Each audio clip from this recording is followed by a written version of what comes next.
that better? Huh? Wait. What?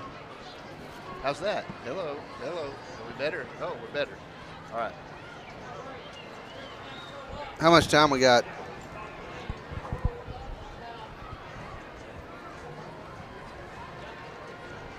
Okay. So that's about to happen.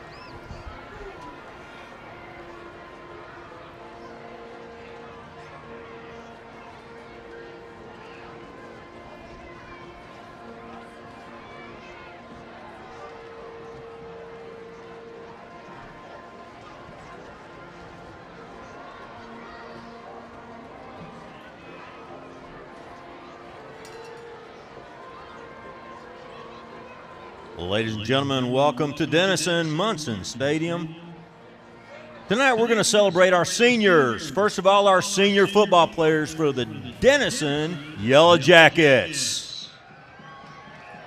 First senior, number 4, wide receiver Jaden Crowley.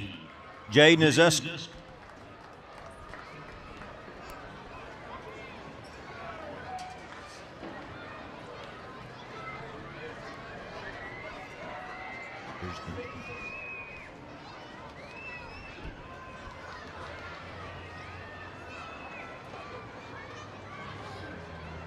Jaden Crowley is escorted by Trey Crowley and Amanda Lale.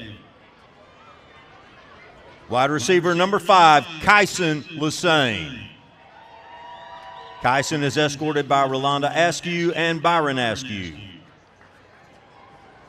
Safety number 6, Kenyon Kelly. Kenyon is escorted by Shan Butler and Kenneth Kelly.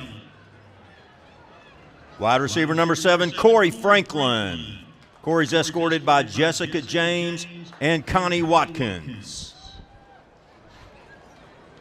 Jacoby DeHorney, linebacker, running back number 11, escorted by Natasha DeHorney.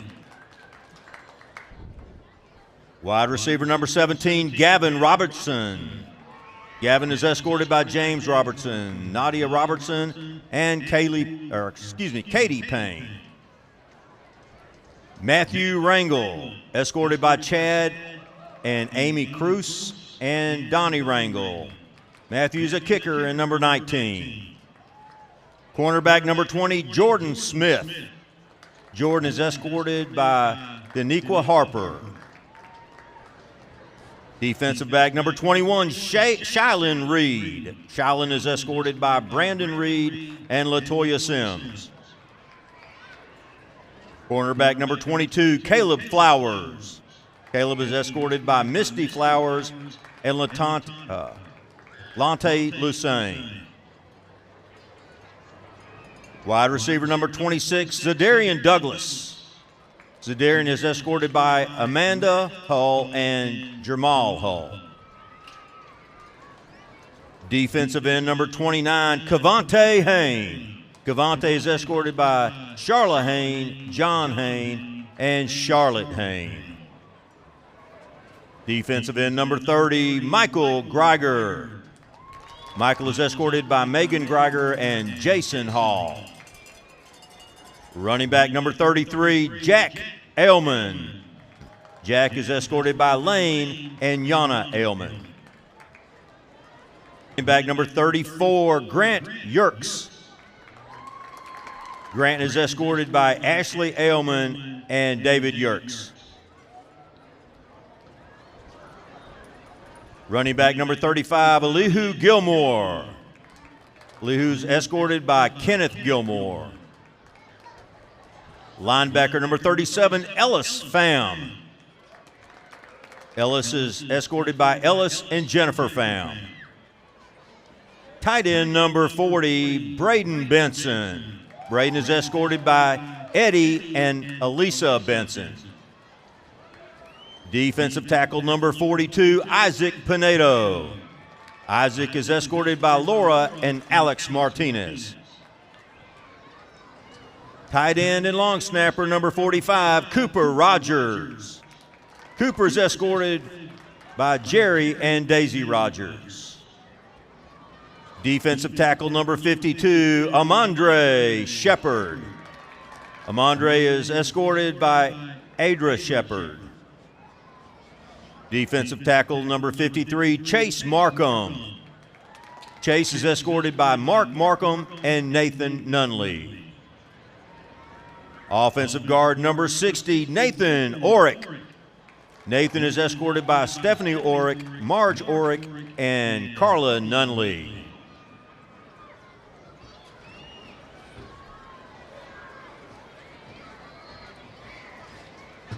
Offensive guard number 58, Cooper Deuce. Cooper is escorted by Zach and Jessica Deuce.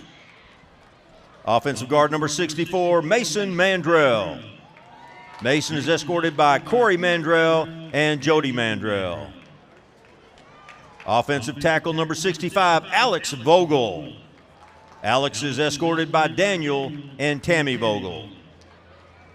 Offensive guard number 66, Caleb Akins. Caleb is escorted by Carl and Lori Akins. Offensive tackle number 67, Dalton Brown. Dalton is escorted by Jason and Sarah Brown. Wide receiver number 81, Carson Lopes. Carson is escorted by Mark and Carla Lopes. And now to the training staff for your Yellow Jackets. Bree Hess. Bree has been a 2-year athletic training student and is escorted by Tracy Hess and Tamara White.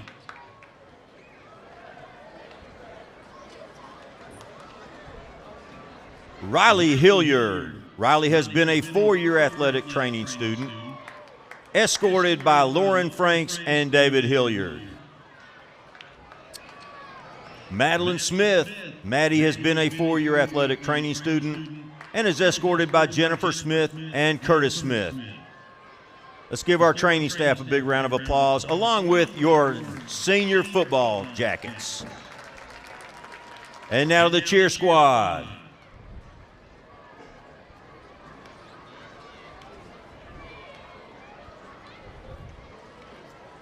Bella Maxson. Bella plans to pursue track in college and attend dental school to become an orthodontist. Favorite cheer memory is making memories at the NCAA cheer camp. Bella's escorted by Toby Maxson and Erica Dreiselman. Autumn Mitchell. Autumn plans to attend Tarleton State University and earn a degree in pediatric nursing.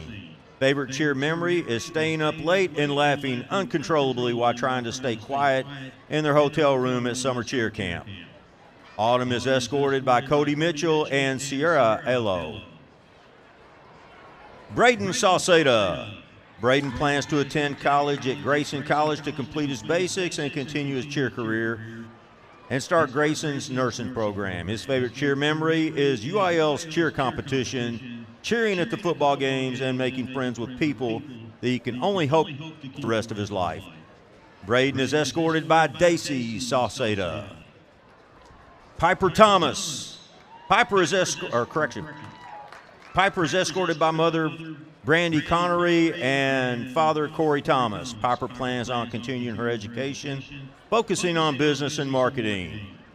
Favorite cheer memory is cheer camp at Gaylord and dressing up nice to go out to eat with the team the night before UIL competition. Ladies and gentlemen, let's give all these seniors a big round of applause and a big Yellow Jacket thank you for participating in our various programs.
Denison ISD would like to take a moment to thank our Munson Stadium anchor sponsors, Get Roofed, First United Bank, Texoma Medical Center, and Classic of Chevrolet.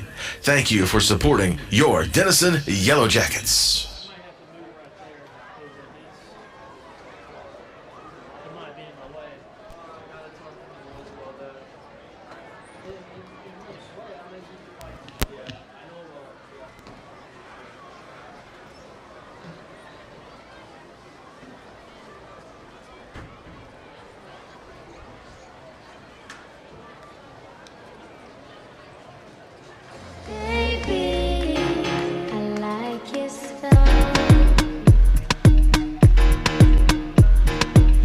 On your ways, front way, back way. You know that I don't play. Streets not safe, but I never run away, even when I'm away. OT, OT, there's never much love when we go OT. I pray to make it back in one piece. I pray, I pray. That's why I need a one dance. Got a Hennessy in my hand. One more time before I go. Higher powers taking a hold on me. I need a one dance. Got a Hennessy in my hand. One more time before I go. Higher powers taking a hold on me.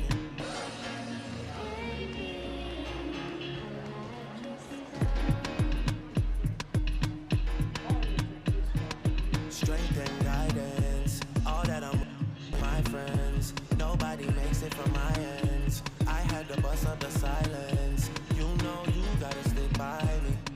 Soon as you see the text, reply me. I don't wanna spend time fighting. We got no time, and that's why I need a one dance. Got a Hennessy in my hand. One more time before I go. Higher powers taking a hold on me. I need a one dance. Got a Hennessy in my hand. One more time before I go. Higher powers taking a hold on me.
evening and welcome to tonight's game between Denison and Crandle.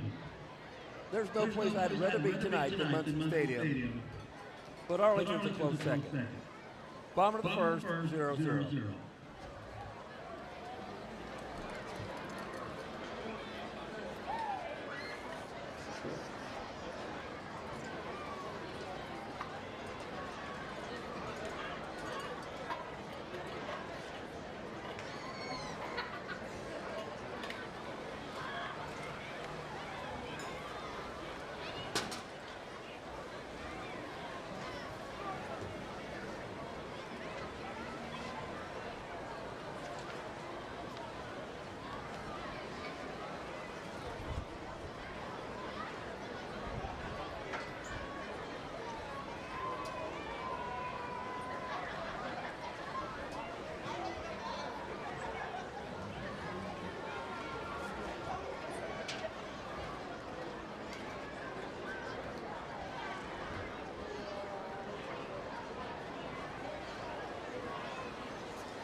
Tonight's game, referee Andre English, umpire Troy McLean, headline Garrett Christian,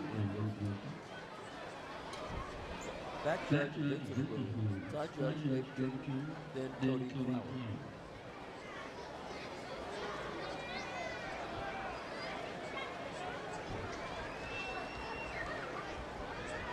At this time, would you please join the Touch and Gold Band, the Denison High School alma mater.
At this time, we'd like to direct your attention to the center of the field for tonight's coin toss. Please put your hands together and give a warm welcome to tonight's honor team captain, Cody Flakeman and Casey Shire. Get Ruth. Welcome, Cody and Casey, and thank you for always supporting your Denison Yellow Jackets.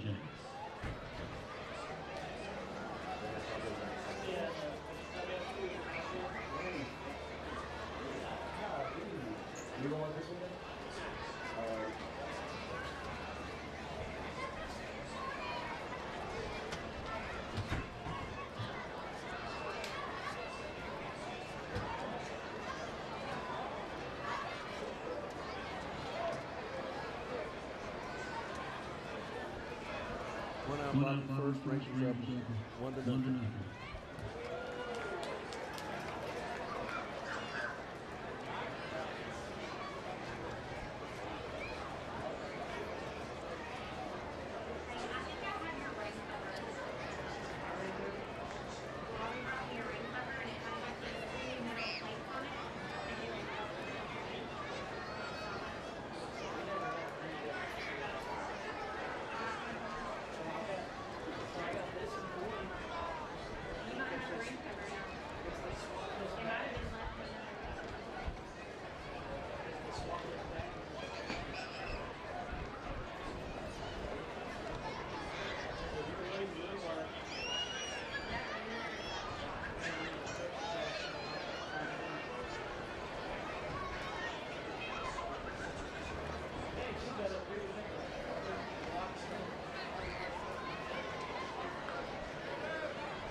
Captain Crandall Pirates. Number 3. Logan Wilbines. Number 58. Thomas Waffle.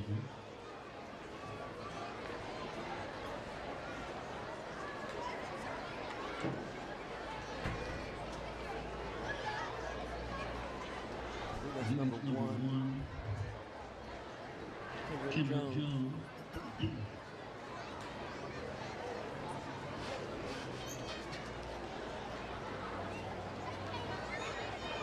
And some of the shirt rolled up so I can't see the number.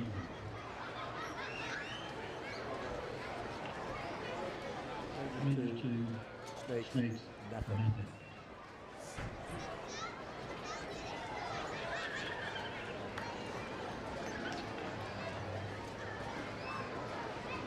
Captain for the Jackets, number 65, Alex Vogel, number 40, Braden Benson, number 60, Nathan Horace.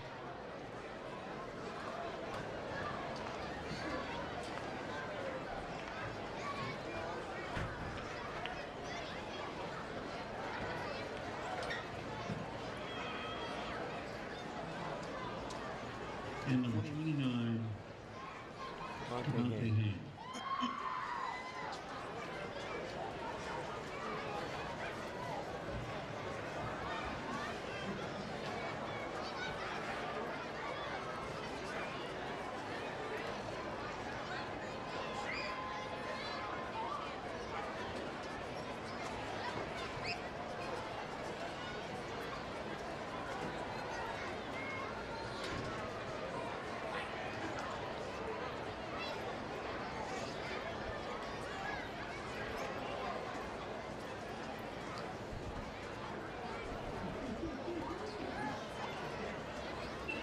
Captain of the Pirates, number 12, Joshua Smith.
stand for a national anthem.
United Bank kickoff, but before we get there, give the Yellow Jackets starting lineup brought to you by Tyson Foods.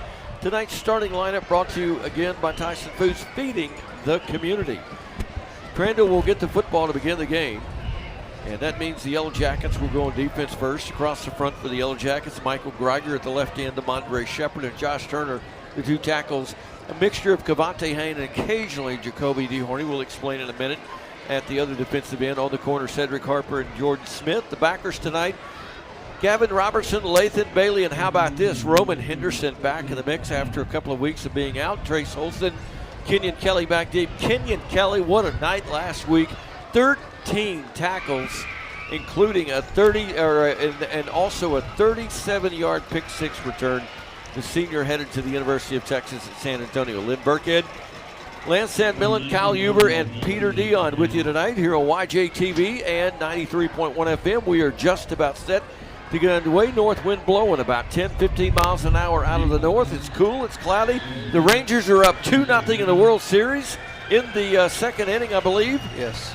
And Matty Ice, fresh off of a 6-for-6 PAT performance and 2 field goals, 137-139 a week ago.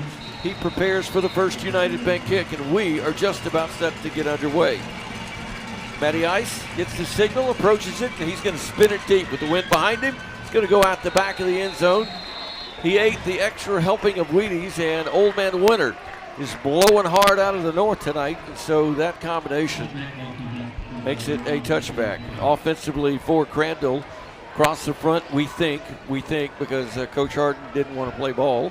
With a 2D. I got a roster at 12:45 this afternoon. Hey, better late than never. Dylan Gray, Nathan Dillahay, Dustin Sprouse Jr., Sam Mitchell, Ryan Falk, I think, on the line. I do know it's Gage Wickersham at quarterback, 6'1", 170 junior.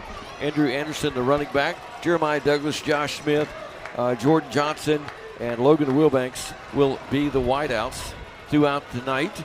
Uniform report for Steve McCraw. It will be black trousers, white jerseys, and black helmets with a big yellow C on it for Crandall. Handoff to Anderson, hit, driven to the side, dropped for no gain. Second down and 9 coming up. Yellow Jackets in their customary home uniform, all black, the yellow numerals, the black helmet with that iconic jacket logo emblazoned across the side. And first carry by Anderson, no gain. He comes in with 1,152 yards rushing, and he'll stay there for the moment. 2 receivers stacked to the right, 2 receivers stacked to the left.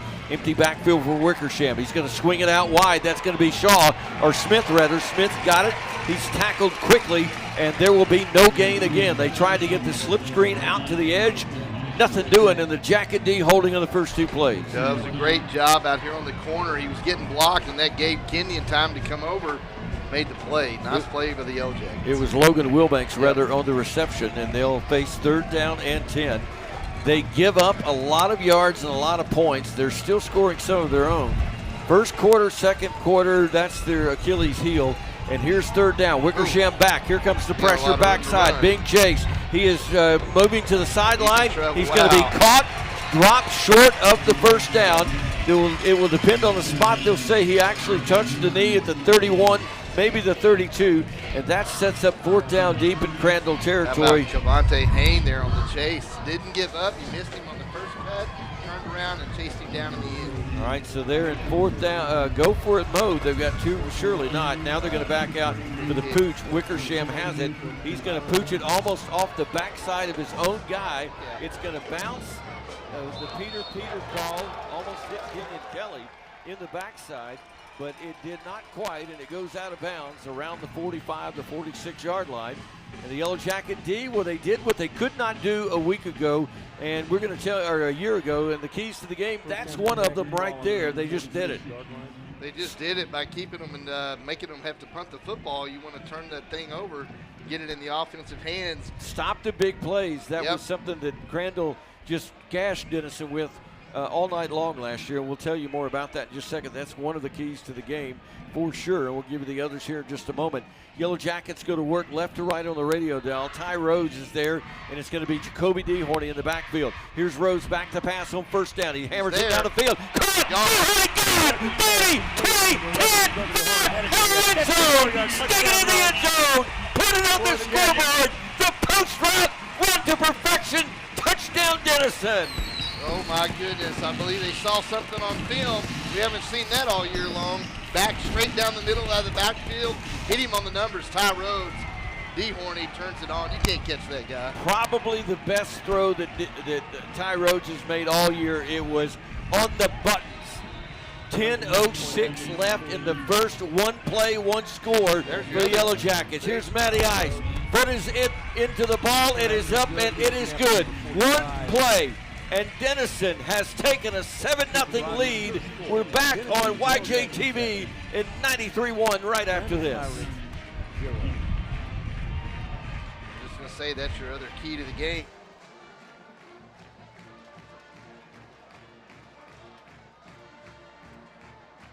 Serving Texas and Oklahoma.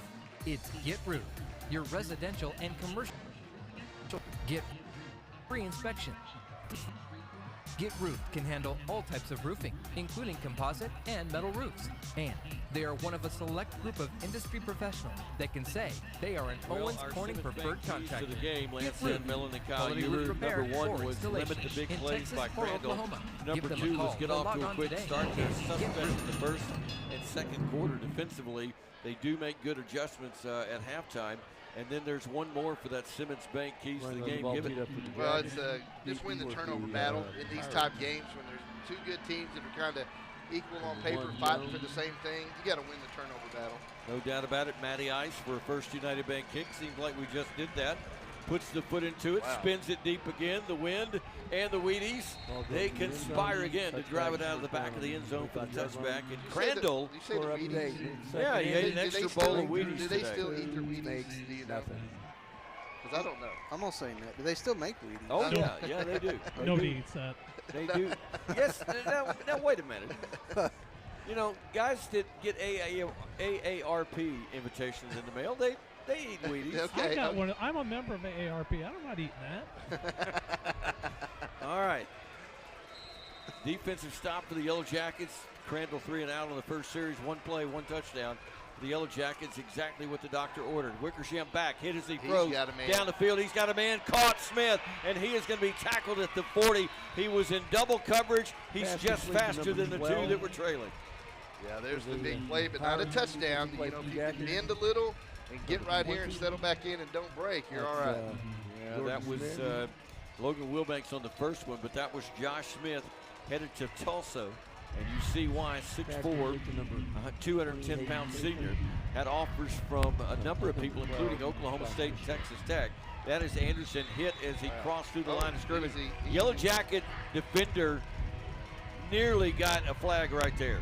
Nearly got a flag. The official is letting him know about it right now. That's too. right. Yeah, you step away from the play after you're tackled. Don't step over the guy that you tackled. Yeah, you don't get away with that very often.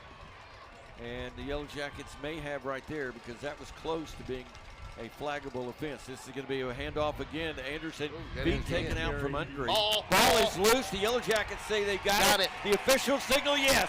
Denison football. And the Yellow Jackets, Kenyon Kelly comes up with it. On senior night, the senior 1 week after a 37-yard pick six, somebody reached a hat in there and made a big stick, and Kenyon Kelly says, I know what that is. It's the football. Give it to me. You know, one thing I've been wanting all year long is they, run something until they stop it. Run the same play with DeHorny right here. By the way, Dalton Brown, Caleb Akins, Jackson Bridges, Mason Mandrell. Court Right Orthodontics is proud to provide custom mouth guards to the Denison Yellow Jackets football team. Tyson Food starting lineup for the Jackets offensively. Ty Rose will go to work. DeHorny, you know it's DeHorny because he's got the chartreuse shoes on tonight. Yeah. Not bright gold. We're talking chartreuse. This is DeHorny. He's got it. He's running. Pounds a guy. Knocks him over. 3, maybe 4 yards. We'll call it 3. Second down, about 7 coming up. The rest of the starting Ty Rhodes at quarterback, fresh off a 196-yard performance a week ago. Jack Olivan not playing tonight. Grant Yerkes maybe playing tonight. We'll see. And it's going to be a mix of DeHorny and Jalen Butler, who had 157 yards rushing last week in his first action. Michael Kennedy, Darion Vaughn, Jaden Crowley, your wideouts. Thomas Rendon also, and we'll see who else gets in the mix. Here we go on second down, nearly 6.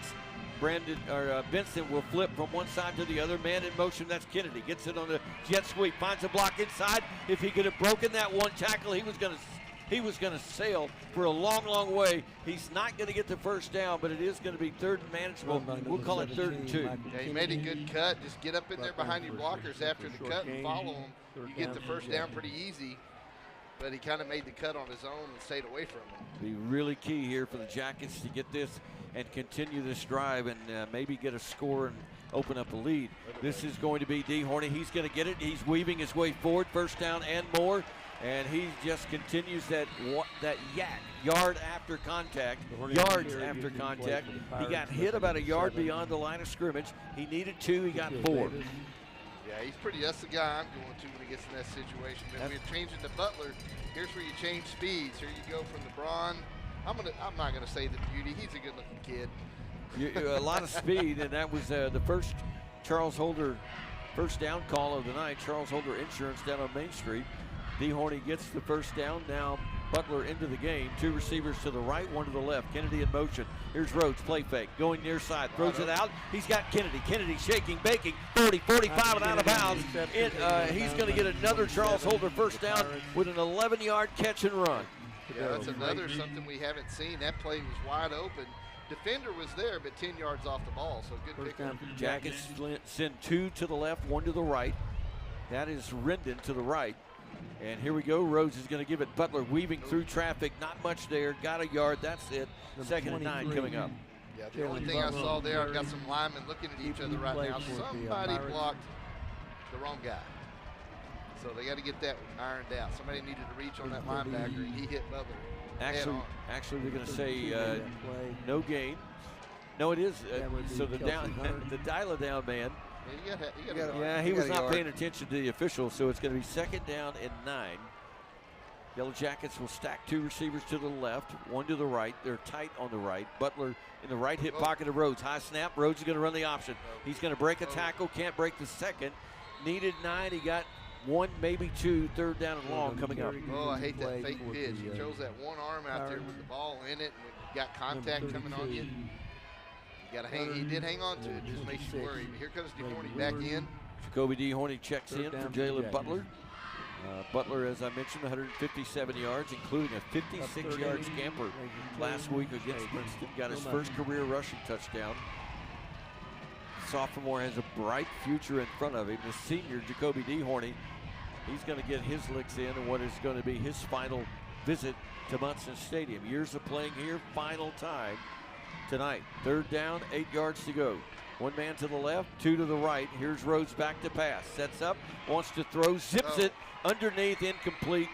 He was Nice pass getting off pressured. Pressure was coming up into his face. He was coming near side, and he had to let it rip. And it's just a little bit too far in front and low, and it's going to fall incomplete. And Matty Ice will have to punt the football away. Yeah, he made the right decision. That was your late crossing pattern coming there, and if he hits him there in the numbers, gives him a chance to use his feet, maybe he's got a chance. It would have been about he needed to get another 5 yards. I'll tell you what, it was a rifle shot of a pass. Oh, no doubt about that. Just he had somebody coming into the kitchen in a hurry, looking for a snack, and they almost jump. Here's Matty Ice. He's going to let it rip. The end-over-end kick. It's going to bounce. Great kick. It's going to be taken by Anderson at the 10, 15, 20, drug down at the 27-yard line. And he is a little bit slow to get up. Actually, that was Kendrick Jones on the return. And it'll be a return out to the 26, maybe the 27. Thought for sure they were going to get him for offsides. Well, if he doesn't take the risk right there and make that catch, that ball goes down, the chance to down it at the 1. That's a tough play for him to make. And he bobbled it too. Yeah, but he went and knew he had to make a gamble there. 5:47, the Yellow Jackets in front, 7-0. Scored on the first play from scrimmage. They held Crandall 3 and out on their first series. And Crandle now with its third series here. This is a busted play. Wickersham running. About to get crushed. He got sledgehammered from behind. Never saw it coming. He's shaking the cobwebs out, and it's amazing he held onto the ball. That's been happening all night. Well, it hasn't been a long night yet, but the backside is getting so much. They're untouched on the backside away from the play. Well, they're letting that happen because they're trying to run away from the backside. Right. But the Yellow Jackets with a big sack here. Wickersham, the quarterback, second and long. Here they come. He is running for his life. Looks, throws it up for grabs over the heads of everybody, and incomplete. Third down and long coming up. They almost got him again, and he just let the ball sail. It went 7-8 feet over the intended receiver's hands. I think Todd Wallace right now has got the early game plan of pressure. He's just putting it on them right now. The quarterback, even though they've made some completions, he's got people in his face every time. Yeah, Jeremiah Douglas was the intended receiver, kinda. Man in motion across the formation. Third down, 14. Now they'll empty the tight end spot and wait. Long snap count. Now they're going to flip some personnel. Somebody needs to cover there he goes. Cover that tight end. Wickersham on third down and 14. He's going to fake the handoff. He's back. Here comes the pressure. He's going to run, and he's going to get it. No. Maybe. Can they get him? Can they corral him? Yes. It was a high tackle. Thought there might be the chance for an inadvertent face mask. The official said no, and Wickersham is going to be stopped short of the first down. The line to gain is the 37-yard line. The ball is not quite to the 35. It's 4th down and 2. They're going to line up. He's already maybe backing up a little bit for the pooch. He hasn't backed out to the pooch yet. Go for they about got him on the hard count just this last play. So Wickersham, now their man moved. Yep. And that man is Dylan Gray, 6'3", 285 senior. Kind of hard to hide when you're 6'3" and 285. What is that on penalties, Kyle? That's the first. That's the first penalty of the night. Nice to see. I should just shut up about it. Both teams have struggled with the penalty bug down through the years. They actually, Crandle had a 125-yard night and a 118-yard night. Yellow Jackets got a beat on that. They had 140 last week on 10 penalties. They both average about 8 per game. Crandle getting 70 per game in penalty yardage. Denison 84. Kenyon Kelly. You got 10 on the field. Yellow Jackets are better. Now they got it. Okay, now they got it. Number 11, they don't have it. Okay, I was thinking maybe. They had to call a timeout. They're going to call a timeout. We'll join them 4 minutes even to go in the first stanza of play here on YJTV at 93.1. How about this? 7-0. The Yellow Jackets in the lead. We're back for more on YJTV at 93.1.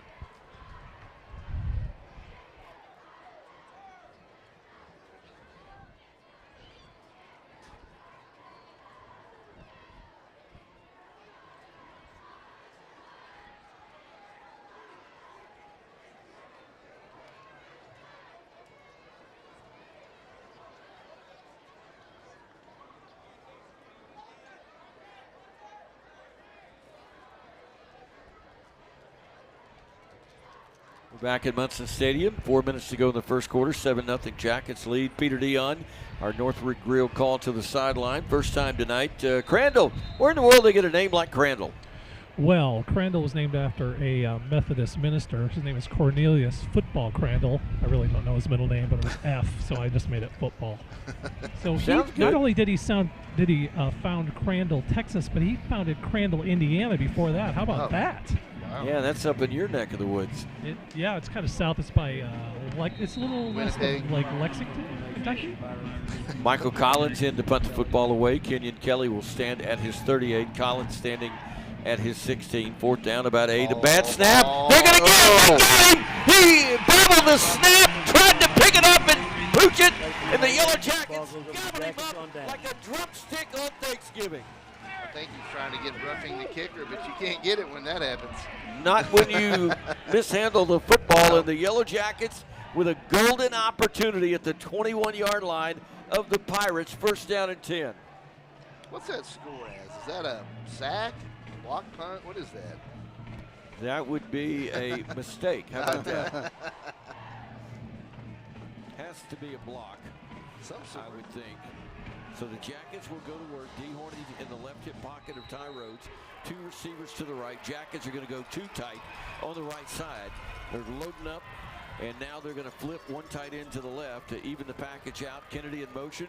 Fake the jet sweep to him. This is going to be a handoff. It's going to be Butler, rather. He gets to the 20, sweeps it to the sideline, wrestled out of bounds around the 16-yard line. He needed 10. He got 4.5 right there. Well, that's a pretty good gain at first. That's a good first down run. He bounced it to the outside a little quick.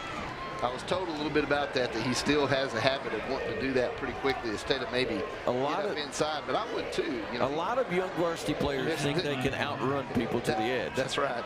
And the answer is no, you can't. Not very often, not unless your name is Jadarian Price. Here's Rose, fakes his toss. He goes up the middle, first down for Charles Holbert, making a first and goal to the 7-yard line as Ty Rhodes faked the pitch right, saw daylight back to the middle, and sprinted ahead. Man, he's just living right there. He jumped in there on the hip of the offensive guard and just rode him in there for the yardage. I mean, he just stayed with him. Clock moving, 3:27 and counting at Munson Stadium, senior night. Yellow Jackets leading 7-0, greedy for more. They've got 2 receivers to the right, including Crowley and Kennedy. They'll flip 2 tight ends from the right to the left.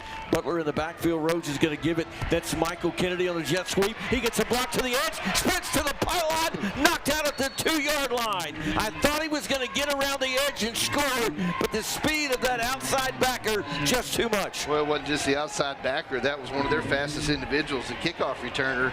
Number 1, I'd have to get the, Jones. Let's see, Jones. And Kendrick Jones. Yeah, he's the one that closed on it. Got some speed. Saved a touchdown, 2nd down and goal from the 2. But Mr. 11 came in, and I would say he's fixing to get a dose of some power football here. Yeah, it's hammer time when you get D. Horny in there. Those chartreuse twinkle toe shoes. He's going to get it. He runs straight ahead. They can't bring him down. He's spearing the pile forward. He gets near the goal line. Did he get in? They're going to mark him down inside the 1, just short of the goal line, and he carried about 4 guys with him. How does he do that? He got hit at the 2. No gain, and he's standing up, and right when I saw him standing, I said he's got a chance. Monster play right here for the Yellow Jackets. Turnover on the bad punt. They got it 1st and goal from the 6, from the 7 actually, and it's now 3rd and goal at the 1. 7-0, the Jackets lead, 2:29 and counting in the first quarter of play here on 93.1 and YJTV. Here is the snap, handoff. D. Horny plows ahead behind the block of Jackson Bridges, and it's like candy on Halloween night for Jacoby D. Horny. Give me more, please, as he goes into the end zone. Well, I like it. He actually was just untouched. Jones was the same individual that met him there, but he wanted no part of it. Jackets extend their lead to 13-0 with the Matty Ice PAT to come. 2:21 remaining in the first. And the left-footed kicker, here's the snap. The hold is down. The boot is on the way, and it is good. Timeout on the field. The Jackets cash in the mistake. 2:21 to go in the first quarter. How about this, sports fans? The Rangers leading in the World Series, and the Jackets leading in Munson. It's a good Friday night in Texoma Land. We're back after this.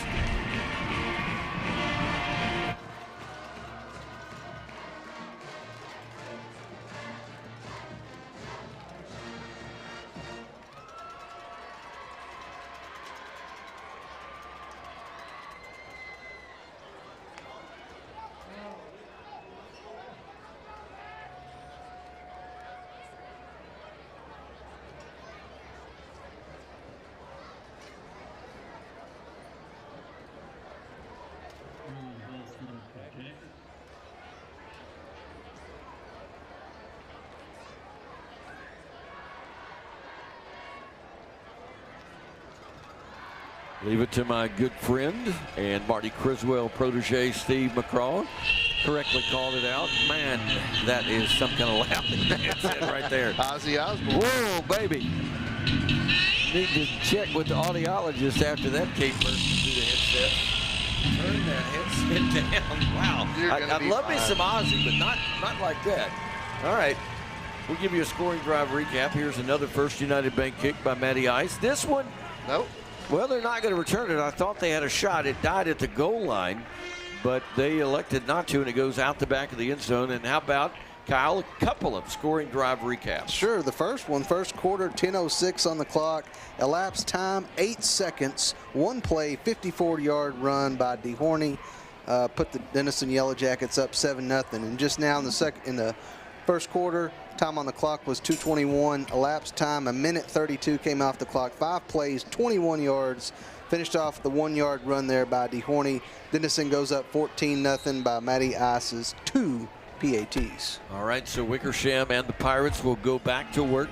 This is going to be a fake to Anderson. Wickersham comes near side and rudely wrestled down to the turf. That was the rodeo toss again. We've seen that in recent weeks. Yeah, Lathan Bailey put him down pretty hard. He did. Pretty good game, though. He wrestled him down. Lathan Bailey, big night last week himself. Comes into the game with 59 tackles, making another one there. Good game, though. Second down and 4 for the Pirates. 2 receivers right, 1 left. Play fake to Anderson. Here's Wickersham back. He's going to throw underneath. Smith has got it. He's going to get the first down, I believe.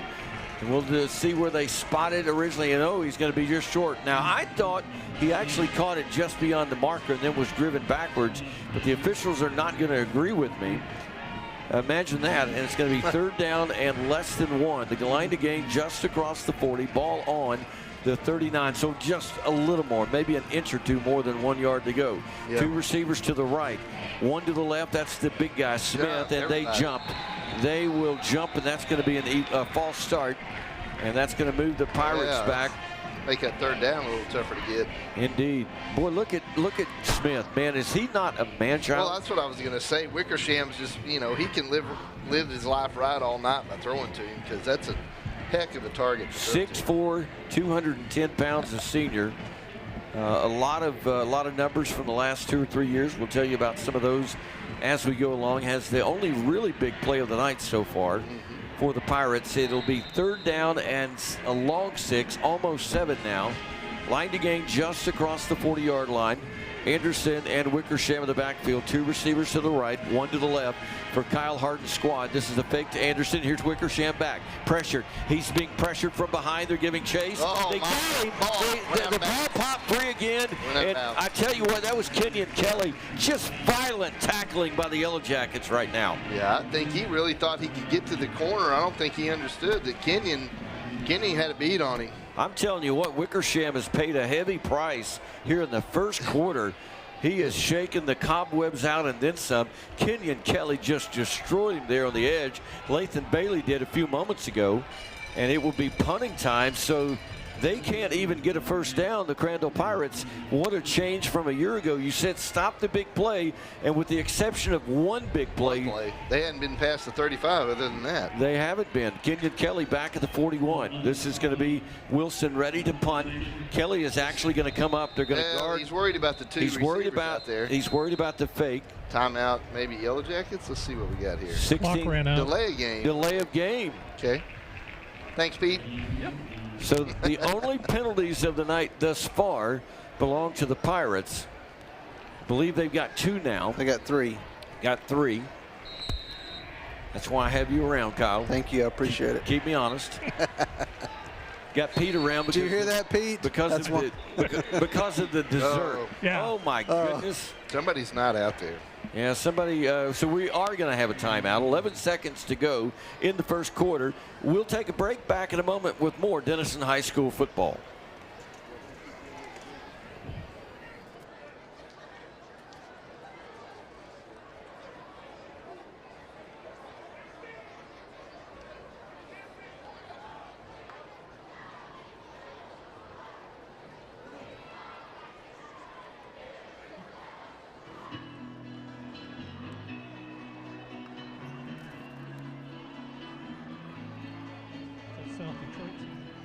It's sing-along time, Pete. Go It ahead. is. It is sing-along time as we come back to Munson Stadium. Pete, you got your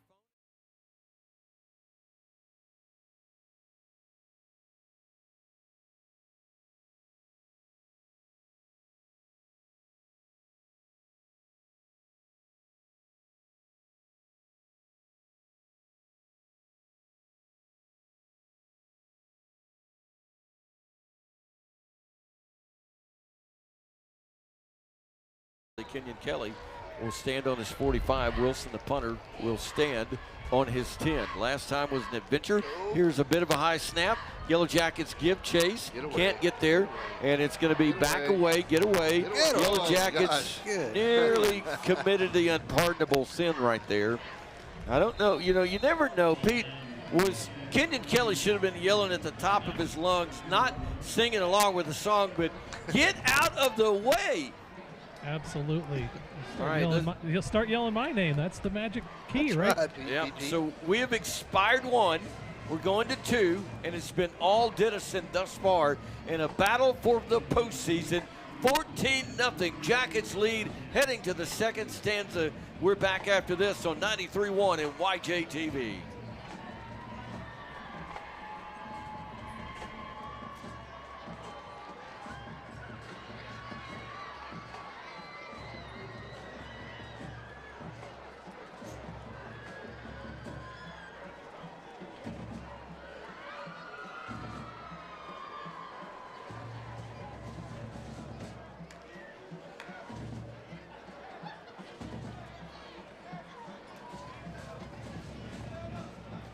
We'll give you some numbers here in just a minute as we come back to second quarter play. About to begin the second stanza here at Munson Stadium. It is senior night, the home finale at the Pigskin Palace in beautiful downtown D-Town, Lynn Burkhead. Lance Sandmillan, Kyle Huber, and Pete Dion with you tonight on 93.1, your home of Yellow Jacket football on the radio for a quarter century and counting, and your home on the YJTV. Jackets leading 14-0. They'll go back to work, heading right to left on the radio dial. A receiver to the right, one to the left. They're going to go too tight. Jacoby Dehorny with the chartreuse shoes is in the right hip pocket of Ty Rhodes.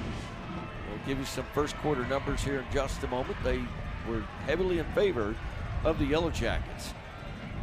Jackets with the 2-score advantage, and boy, would they like it to make it 3 here. Ball at the 44-yard line, 1st and 10. This is going to be Dehorny getting it, weaving, looking, trying to find some daylight. Oh my. Went to the right, violent collision in the hole. What looked like a no gain turned into 2.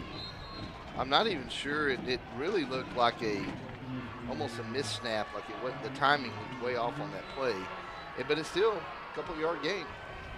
It is indeed. The Yellow Jackets are going to split a receiver to the left. And how about this? Kenyon Kelly is that receiver.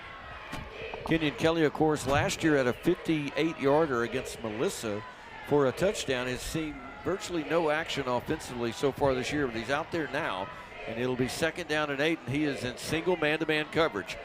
Here is Rhodes. A little bit of a snap. He's going to look to the right. He's going down the field. Crowley. He's looking for That's a flag. Crowley. Crowley got held up. There could have been a flag. There is not, and it will be 3rd down. The receiver was clearly impeded, but whether he was interfered with or not, the official said no. Well, the bottom line is when the ball's in the air, that defender shouldn't be able to put hands on him like that much to keep him from getting the football, and he did. So I don't know why there's not a I'm flag. telling you what, they're setting up something to 6. Well, they better go move the chain. You need 8 yards. You need to move the chains right here. I know they're setting it up, but 3rd down and 8. Line to gain will be the 34-yard line. Ball on the 30 or 42-yard line. Play fake. Rhodes is back. Sets up. Throws. Got his There it man is. caught. That's going to be Crowley. He circled the wagon. Found the 1st down in Moores. He came back inside, and he's going to move the sticks for Charles Holder. New set of downs for the Yellow I Jackets. talked to Ty's dad the other day, and I said, you know, one play that nobody has stopped all year long, it's that play right there. He has nailed that play about 8 times this year, and it's always for about a 12 to 13-yard gain, and I love it. Charles Holder I'd run it all Insurance, day. indeed. Charles Holder Insurance 1st down to the 28-yard line. Jackets leading 14-0. Greedy, hungry, looking for more.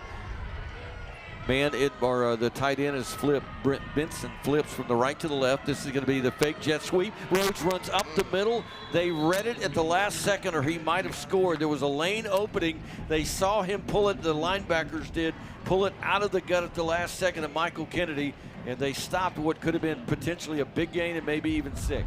Yeah, I'm okay with it, though, because that's got to keep them honest, to keep the inside. Next time you feed it to Kennedy, he may have a wide burst. Second down, 8 yards to go.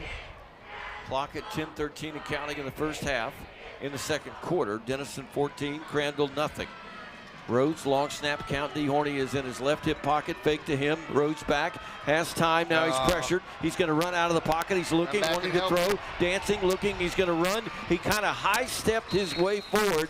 Kind of fooled the corner on the edge that he was going to pull up and throw it, and then kept going. And he is not going to get the first, but it will be just a little bit short. It'll be third down, less than 1. Hurry up. 2 receivers left, 1 to the right, quick tempo on third down and short. Rhodes snaps the hands together, gives it to D. Horney. He goes left. Can he get the first down on the second and third and fourth and fifth and sixth effort? Yes, he does. He is one. What's the saying? That's a bad man, mama. He is one bad man with a football in his hands, rumbling forward. He was hit at the line and just said, not going to happen. That's the difference. I think Jacoby's got that man strength, not that boy strength. And boy, he just shoves people out of the way. Man, he is so fun to watch. First down and 10. Another Charles Holder first down. 2 receivers to the left. He's winded, that's including he is. After carrying half the team, you can understand why. Kennedy in motion. They'll give it. This is Butler. Butler looks for the block from Kennedy. Sprinting to the edge. He ducks it back inside the 10, down to the 9. Not a first down, but first down turns into second down and inches after Butler nearly house called it. You know, you think when you're 6'2" and whatever pounds that, man, that's a good foot-sized football player. He just ducked under that guy. Here's Rhodes back, looking, throwing, got his man. Kennedy caught. He straddles, untouched to 6. Stick it in the end zone. Put it on the scoreboard. What a block on the edge. And it's 6 for Denison. They lead 20-0 with 8:42 left in the first half of play. Yeah, who would have seen this coming? We said quick start, keys to the game, limit the big plays. They've done that. My goodness, they're getting after it. They are getting after it and then some. And so Ty Rhodes, he's tired. He's not the normal holder, but he will go out to hold. Here's the snap. The hold by Rhodes is down. Matty Ice puts it on top of the Texoma Medical Center field house. It is good to downtown D-Town. 8:42 to go. Rangers winning in the World Series. Nope, not anymore. They're down by 1. All right, they're down by 1, but they're in the World Series, and the Jackets lead 21-0. That's good. Back in a moment on 93.1 and YJTV.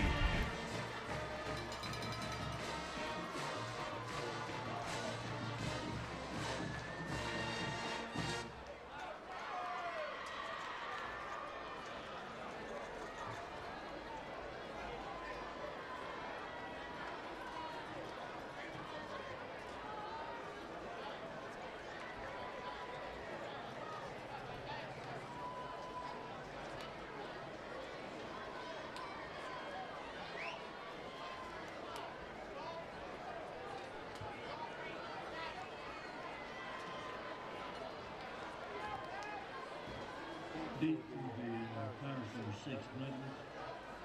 Number 8, Ray, and number 1, Jones. Number 14, the Jackets.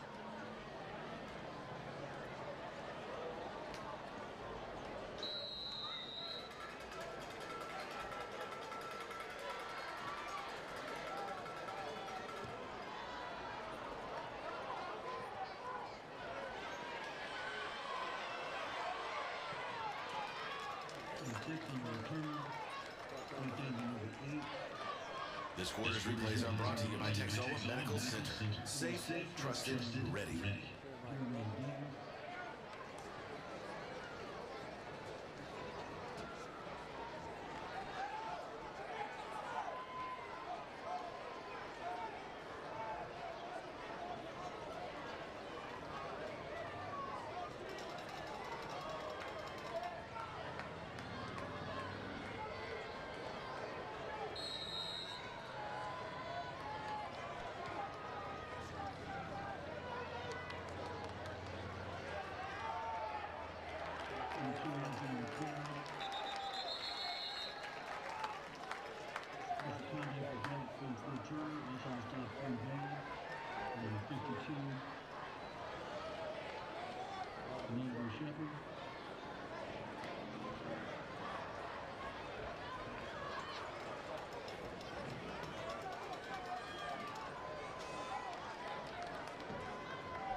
Continuation on carry. 52 Shepherd.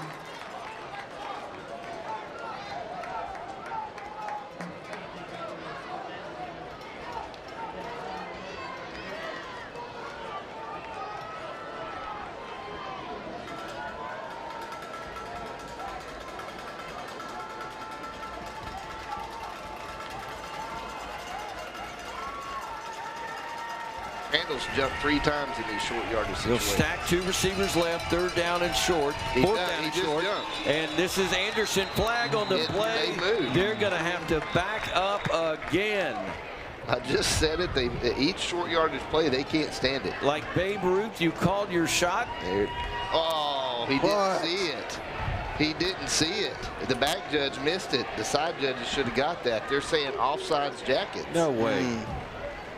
They missed that. Yeah, Brent the Whitson left guard moved. Brent Whitson is wanting an explanation. The left guard moved. And all of our coaches are probably screaming in the headset. That's why our coaches are out on the field. Hey, just tell him to look up at YJTV. He can see Well, they need to run the replay 10 times and show it the whole time so the crowd will get into it. The problem, as we pointed out, though, is that under UIL rules, you cannot use a replay to overturn a call. It won't get overturned, but I'd still show it. Just to know you made a mistake. Brent Whitson is arguing his case. Lathan Bailey is the one that is the most upset, and Todd Wallace has actually gone out near the hash to calm him Lathan was down. the one that went to pointing hard at the guard. Like the guard moved, and they missed it. So that's going to be a Charles Holder Insurance first down going the wrong direction with 7 minutes remaining in the first half of play. Ball at the 41 after the penalty. The first penalty of the night for the Yellow Jackets. 2 receivers to the left.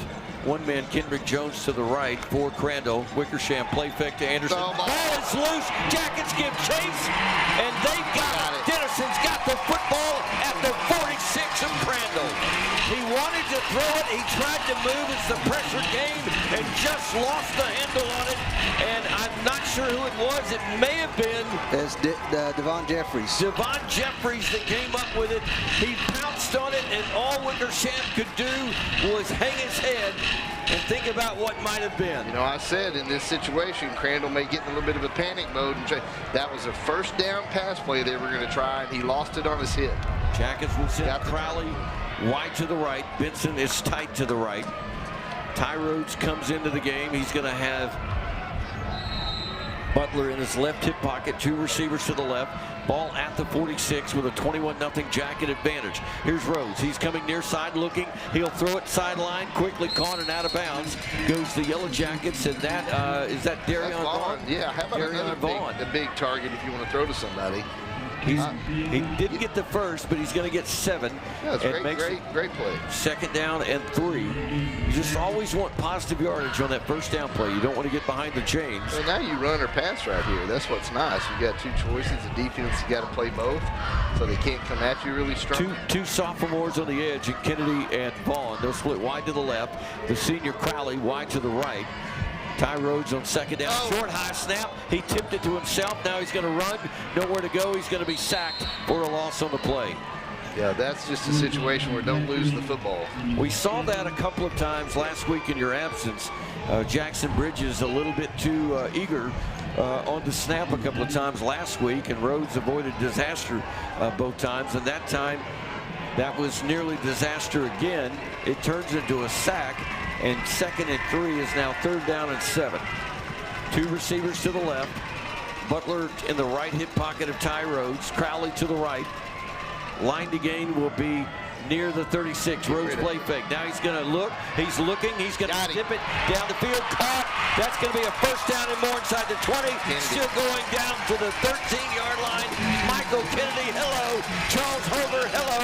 Introduce the 2 of you together because it's another first down. How about that throw by Rhodes? How about staying alive to make the throw? Moving to his left and sidearm that thing. Quick tempo. This is Butler trying to get to the edge. Stiff arming. 10, 5, down to the 1. It'll be first and goal. Denison at the 1-yard line. Well, Butler went with the stiff arm. He's been watching DeHorny, and it worked. It gave him some separation. dang near got in. First down and goal from the 1 yard line. Jackets smelling blood in the water like sharks on the circle. Here is Butler plowing to the goal line. Behind the blocking on the right side. Yes, indeed. Stick it in the end zone. Put it on the scoreboard. 5:22 to go in the first half of play. And it's 27-0. Denison in the lead. Boy, that's Butler with some power football. How about that? That's get underneath your lineman and drive, and he can get underneath them with the best of them. No tush push right there. That was man on man. Get out of my way and come right behind me. Here's the snap. Matty Ice boots it a little bit wide maybe, but still good. And with 5:22 to go, how about a 4-score lead for the Yellow Jackets? And we've still got 5:22 to go until intermission. Back in a moment with more Denison Yellow Jacket football.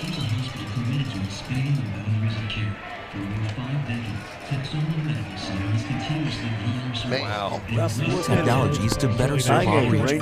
We're recognized as a center of excellence in heart care, stroke, orthopedic surgery, weight loss surgery, breast imaging, wound care, and behavioral health. Texoma Medical Center, redefining healthcare. Learn more at texomamedicalcenter.net.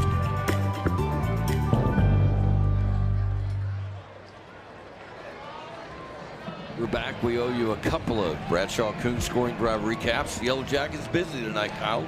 They are. The first one came in the second quarter. 8:42 on the clock. 3:18 ran off the clock. 8 plays, 44 yards, capped off by the 9-yard reception by Kennedy. That put the Jackets up 21-0. The PAT was good by Matty Ice. And then in the second quarter, 5:22 on the clock. Minute 26, 5 plays ran off, 46 yards. Butler with a 1-yard run. Matty Ice, PAT good. Yellow Jackets go up 28-0. Another First United Bank kick. Little Halloween laughter right there. Matty Ice on the First United Bank kick, spins it high and to the right. Taken by the man there at the 20, 25 up to the 30, runs into his own guy. Still gets to the sideline. Look out, 45 is bumped hard out of bounds. Goes Michael Wilson, and they are getting some good kick returns here in the last little while. Yeah, when they switch to the pooch, it's not working out. They're not getting the coverage they need to on it. So the Crandall Pirates are going to start near the 50-yard line. In fact, they will start in Denison territory. Right on it or right on the other side. Actually, they're marking it back to the 46. I thought it could. I didn't see it at the 50, but they were walking down the 50 like they were about to spot it. Again, they may be in some panic mode, wanting to score and worried that they're not going to get some, couple points before half. Smith to the left, and remember, Denison will get the ball to begin the second half of play. 2 receivers to the right, handoff. Anderson tries to sprint to the edge. Jackets gobble him up. I mean, you know what? Halloween is on Tuesday. Forget Halloween. This is Thanksgiving leftovers. The Yellow Jacket D is swarming and gobbling up. We got a shaken up Yellow Jacket. Kenyon's down. Kenyon Kelly, he is down and in a little bit of discomfort. Certainly not something that the Yellow Jackets wanted to see. It has been a very difficult stretch for the Yellow Jackets on the injury front. And we'll see if this is going to be an extended timeout. And I think it will be. We'll take a break. We'll be back with more right after this. Denison 28, Crandle nothing, an injury timeout. Back with more Denison football right after this.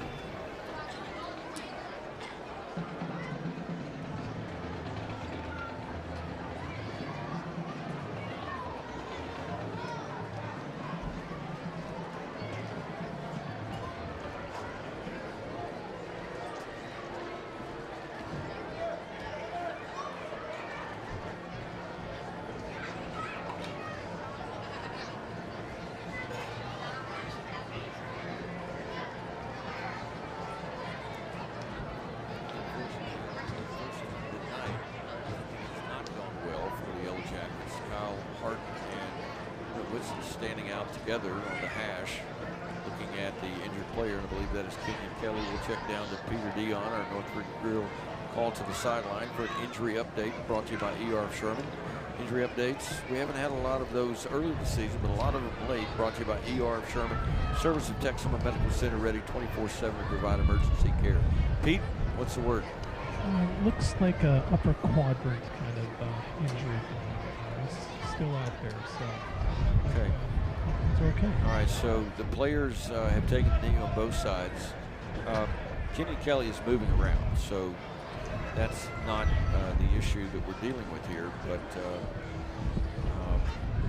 he is in some discomfort, and the trainers are around him.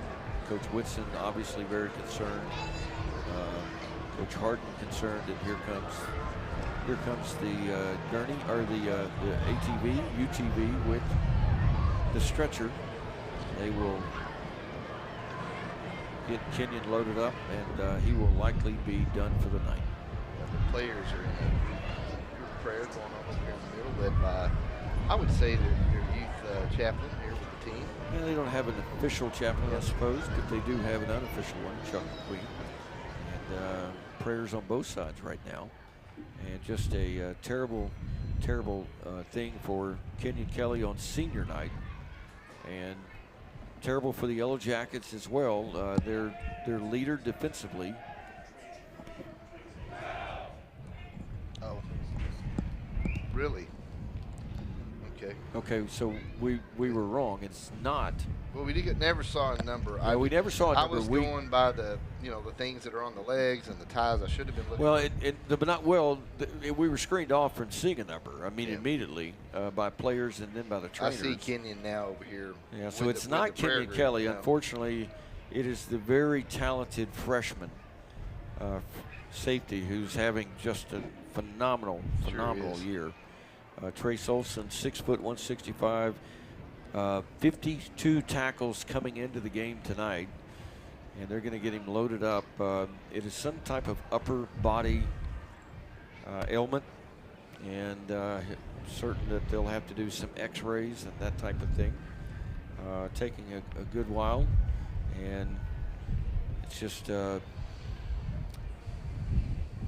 it's the unfortunate part of this game. It is a violent collision sport, and at the very least, you're going to get banged up and some bumps and bruises along the way, and this time maybe a little bit more than a bump and a bruise. Luckily, it looks like Coach Whitson and Coach Rhodes have went and found some family members there, so they're there. I want to make clear, while we're not going to speculate beyond just it's the upper part of the body, and he looks, I thought he was going to be sitting up right there, but I unfortunately, when I did the Sherman Bearcats many years ago, was behind the mic when Trinell Walker suffered such a horrific injury in his freshman year and changed his life forever. That's not what this is. They're not even going to drive him off the field. They're going to just carry him off the field. You hear the applause. He's been moving the entire time. He's not immobilized in any way. And again, it's just an apparent upper body injury, and the doctors will have to sort it out. I just hope that it's precautionary type stuff you're dealing with. Could right be. now. It could be a stinger. Yep. Sometimes when you have a stinger, they feel like you just. They feel like everything just went bad, yeah. and you're scared, and you can't honestly do a whole lot after that happens. So our thoughts and our sincerest prayers are with Trace Olson, and we will keep you up to date as we learn some information. He has been carried off the field by Denison's finest. They will take him to the ambulance, and they will head Who comes in for him? to Texoma Medical Center. Kenyon Kelly's maybe moving. Jadarius Isom is next on the depth chart, but Kenyon Kelly is going to go back to that free safety spot, and it'll be 2nd down and 7 as we resume play. 2 receivers left, 1 to the right. Wickersham, the quarterback, fakes it to Anderson, sets up, throws over the middle. It's going to be incomplete. They went immediately at Olson's spot. Yep. And it was good coverage by the Yellow Jackets out there on the edge. Well, they almost paid for it because it went through the hands and nearly got in the defender's hands. Yeah, it did indeed. It nearly got into the hands. Cedric Harper. Cedric Harper. Yep. And he might have house called it had he been able to grab it. Kenyon's helping out a lot with the player that stepped in. He's pointing him out everywhere to go. So third down, got a good leader 7 out there. Here's Wickersham, fakes it to Anderson. He's going to throw it over the middle. It's the wheel route caught, and it's the first down and plenty more. Again, they went straight at the free safety spot and found the first down. That's about the same thing that they ran early with DeHorny, just snuck him out there down the hash. And that would be the safety having to make that play. This is going to be a handoff. Anderson flag on the play. It's going to be a false start, I believe. Maybe. This guy called offsides earlier. And I don't know how you call offsides from the back judge. That is going to be false start. He can see false start, but I don't know how you see you cross the line. So Crandall is clearly licking their chops going, here's our opportunity to get back in this one. With 4:45 remaining in the first half of play. If you're just joining us, it's been all Denison, but tragedy for the Jackets a moment ago. Trace Olson, the standout freshman free safety, lost for the remainder of the evening at least, you would think, as he has been carted off with an upper body injury. It'll be first down and 15, ball at the 27. Jackets crowding the line of scrimmage. Here's Wickersham, fakes it. He wants to throw, he's throwing it for the end zone. That's going to be a flag. No flag, but caught for the first down and go. Thought for sure there would be a flag there for interference on the Jackets. Yeah, that was Gavin Robinson. That's the actual player that replaces the defense. They just move some positions around. So it's going to be first and goal, and Crandall threatening with 4:16 remaining in the first quarter. They go right at the safety spot on 3 consecutive throws. Here's the handoff. Anderson dancing left, then to the right. He's into the end zone, and Crandall is on the board, and it's 28-6, the PAT to come. Yeah, made quick work of that once they got past midfield, pass plays, and then the big play down the middle to the 1. So they will go for 2 here. 3 receivers to the left on the 2-point play. Wickersham is looking. He's now coming back, peeling to the other side. He's going to throw it, and it's going to be stopped. And they'll stop him just shy of the goal line. And the 2-point try will not work. And Wickersham is slow, very slow to get up. He's being helped to his feet, and I believe he is hurt. He looks like he's almost out on his feet. He got leveled. He is under some kind of duress. And he was leveled right as he let the ball go. The official was standing right there. There was no flag. It was a clean hit. But the 2-point try is no good in the score. With 4:05 to go in the first half, Denison maintains a big lead, 28-6. Back with more Yellow Jacket football right after this.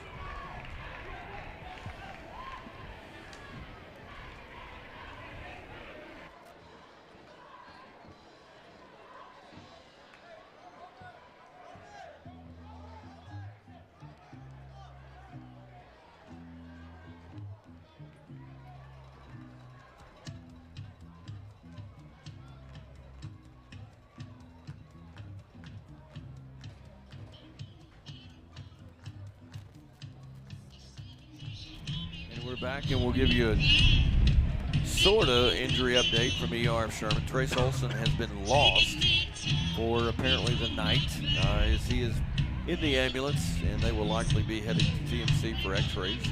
On the other side, Wickersham, the quarterback, was leveled on the 2-point try, and they had to help him to the bench where they're now examining him. He's right on the 50 being looked at there on the bench. Yellow Jackets will get the kickoff. For the first time tonight, they will get the kickoff. How about that sound system with that big board? My gosh. Yeah, I wish I had a stereo system like this. I'd be deaf. At Denison High School. What? Neighbors would complain. Neighbors would complain. Yeah, and I'm pretty sure Denison's finest would show up on my front door and turn it down, Lynn. That's when you invite the neighbors over so they don't complain. Watch just, hey, the onside kick. You Indeed, never know. indeed. They've got the line stacked on this First United Bank kick, and it is going to be Wilson. He's going to pooch it.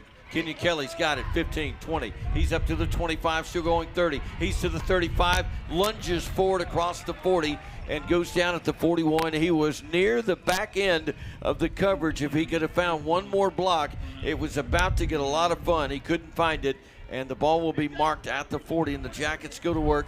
3:59 to go. Now here's what you want to do here. You're going to get the ball to begin the second half of play. Now you got to kill some clock. you've got to either go score and get the score back, or you've got to exhaust some time in the process, or maybe both. Do both. Yeah. Do both? Yeah, I like that. We'll give you a scoring drive recap in just a moment. First score of the night for Crandall, averaging. Jacoby DeHorny coming in, running back. Crandall averaging 29 points a game, but giving up 39 points a game. Kenyon Kelly out here to the left this series. Kenyon Kelly has seen little, if any, offensive action. I think he's been out there maybe a couple of times before this. Here's Rhodes back. He's going to set up, throws, tried to get it to him. Dangerous throw by Ty Rhodes trying to avoid the sack. It was nearly tipped up at the line, and that would have brought a linebacker in play for maybe an interception, but it falls harmlessly to the turf, incomplete, short of Kenyon Kelly as they brought the blitz. I like that, but I always seem like the Jackets look better when they do the, try to fake the run first and then throw. Yeah, the problem with the incomplete, of course, is it stops the clock with 3:54 to go until intermission. Jackets leading 28-6. Two receivers to the right. Kelly, the lone man, to the left. They'll fake the blitz. Now they'll come again. They jumped across. Jackets flinch, but I believe they're going to be drawn into that flinch see what they call here. It'll be interesting. By the defender who charged the offensive tackle on the right side. Maybe offsides as deep as he came. And offsides. It is offsides. So that'll help. That'll help. It'll turn 2nd and 10 into 2nd and 5. Game started at a frantic pace as the Jackets just seemed to score almost at will. They scored the first 3 times they had the football, and the first 4 times they had the football. Matty Ice only 1 punt on the night so far. 2nd down and 5. The Jackets have the football at their own 45. They'll crowd the line, trying to draw a penalty here. Here's Rhodes back. Here he comes. He's going to run away from the pressure. He's going to hunk it down the field. He's got his man, Kelly. Kelly, what a grab! Kelly was interfered with.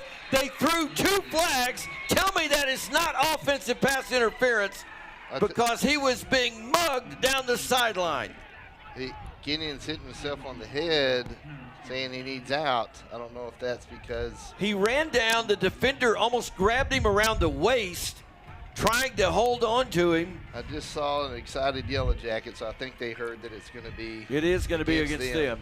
So, I mean, he was getting just jumped all the way down the field. They knew the ball, or seemed to know it was coming his way, and they just jumped all over him. He was still able to fight through and make the grab for the big first down. First reception of the year for Kenyon Kelly. Well, he steps out now. They got 20 yards to go, 1st and 10, and I think you're fixing to get a dose of DeHorny now. Indeed. Mr. Chartreuse Shoes. If you wonder what Chartreuse is, I'll explain in just a moment. 2 receivers right, 1 to the left. He catches big bass. Benson, indeed. Benson flips right to the left. This is going to be Rhodes. He pulls it out of the gut of. Oh, my. And that could have been, had the official been in our vantage point, a face mask. Looked like the head swiveled there as he was sacked and brought to the turf for a 2-yard loss. But they will not call it. Chartreuse, my good friend Steve Holland said, fly fishing guide, Orvis fly fishing guide out of Texoma. Stripers galore. He says Chartreuse is, if it's not Chartreuse, it's of no use. It's like a combination of lime green and yellow. That was one of Fonzie's girlfriends, too, wasn't it? Yes. I think it was. I think it was indeed. Good job, Pete. Oh, my goodness. I knew we had him along for some reason. Here goes Kennedy in motion. They're going to hand it off. This is DeHorny. He's got a big hole. 20, 15. House call. Stick it in the end zone. Put it on the scoreboard from 23 yards out. Jacoby DeHorny takes it in. Touchdown, Denison. You're talking about the man strength, the power, and then speed, baby, speed. Does he have some wheels when he gets going? Woo! That was pure afterburners right there. He's going to come over here and get some more oxygen. My goodness. That was Top Gun Maverick. I can run the course in 2 minutes and 15 seconds speed right there. We hadn't had a Top Gun reference in a long time. It's been a while. I've been falling off my game. Here we go. The PAT. Snap is it's blocked. The snap was behind Kennedy, the holder, and that's happened a few times. here, and as of late, that one was literally on his hip. He had to pull it around. That took too much time, and the kick is blocked, and it's 34-6 with 2:47 to go in the half. We're back after this on YJTV and 93.1.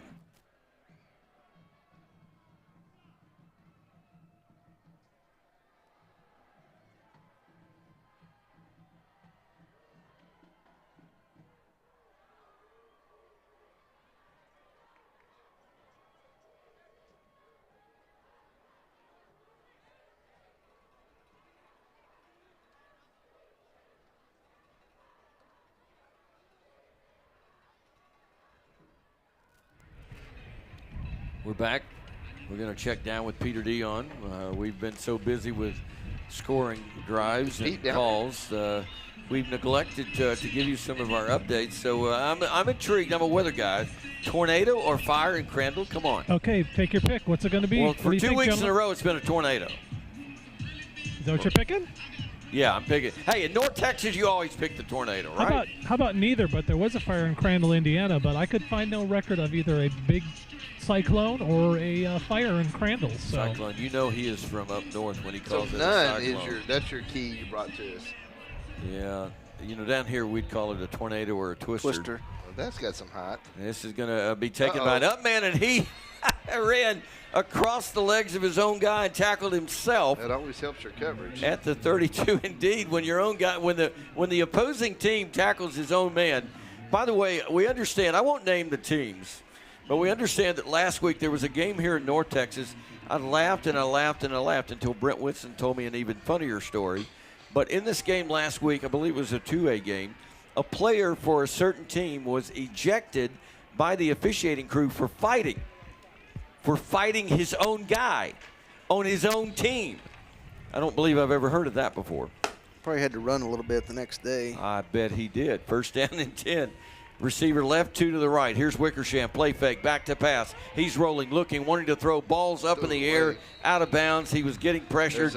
Nobody was open. There's a holding penalty, and I'm sure they'll probably decline that and take the incomplete pass. Oh, it's pretty nice to back somebody up 10 yards on their end of the football field. So we'll see. By the way, some tragedy if you know anything about Plano, Texas. News today that the old bur oak tree in Plano backing it up has gone down. It is broken and collapsed to the ground. You say never heard of it? Well, neither have a lot of other people in Denison, but in Plano it's a landmark. That tree is believed to be more than 400 years old. 400 years old. They weren't. The Battle of the Axe started the next year after that. Yeah, I think. exactly. So it's going to be a loss all the way back inside the 25. First down and forever. Wickersham and Anderson in the backfield. This is going to be Anderson. They're just going to give it to him, trying to trap play the Yellow Jackets. Almost got him. He sure did. That man did make the tackle, and Anderson's going to run a long way, if not to the house. Yeah, he's speedy. He is. Just about got loose. He had 20 to go, and they've got 13 to go now on second down and 13. I mean, there's a reason for that tonight. He hasn't got loose yet. Those two linebackers are having a well of a game there. 2:14 and counting in the half. Jackets lead big, 34-6 Wickersham. Play fake. He's dancing, rolling, looking. He's going to throw it wide open here on the edge, and Kenyon Kelly, he got hoodwinked. That's going to be 6. Kenyon. That is going to be 6. No, it is going to be 6. Touchdown Crandle with 1:57 to go. The defender for the Yellow Jackets, it was Cedric Harper. He had a bead on the receiver, and he just faked everybody out on the field level, including Cedric Harper, and was able to scoot by and get to the end zone for the big touchdown. I'll tell you what, they made him scramble, and just some assignments got lost in the scramble with the defense. You do have a new man there in the secondary and some things changing up a little bit. So with 1:57 to go, they're going to continue to they're going to continue to chase the point because the Jackets missed their point. Here's Wickersham. He's going to toss it. It's going to be the halfback pass. They're going to throw it, and it's going to be. He got pushed off like crazy. It's going to be no good. No, he caught it. Did he catch it? I didn't see the signal. Yeah, he caught it, and I didn't see the signal yet, but he did catch it. 14, there it is. All right. So they did catch it, 34-14. Now a 20-point lead for Denison. 1:57 remaining. Crandall can score in bunches. Jackets has still got a lot of work to do. We're back after this on 93.1 and YJTV. They got to get that adjusted.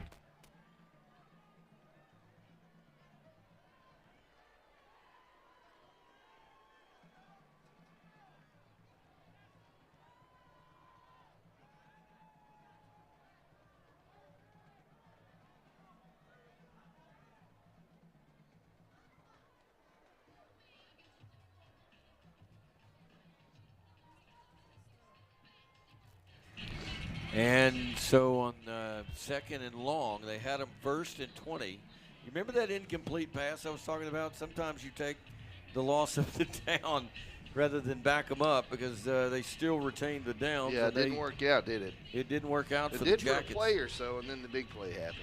1:57 to go until intermission, 34-14. Jackets out in front by 20. And if you had told any of us that they would be leading near intermission by 20, we would have taken it. Problem is they led by 28 a couple of times.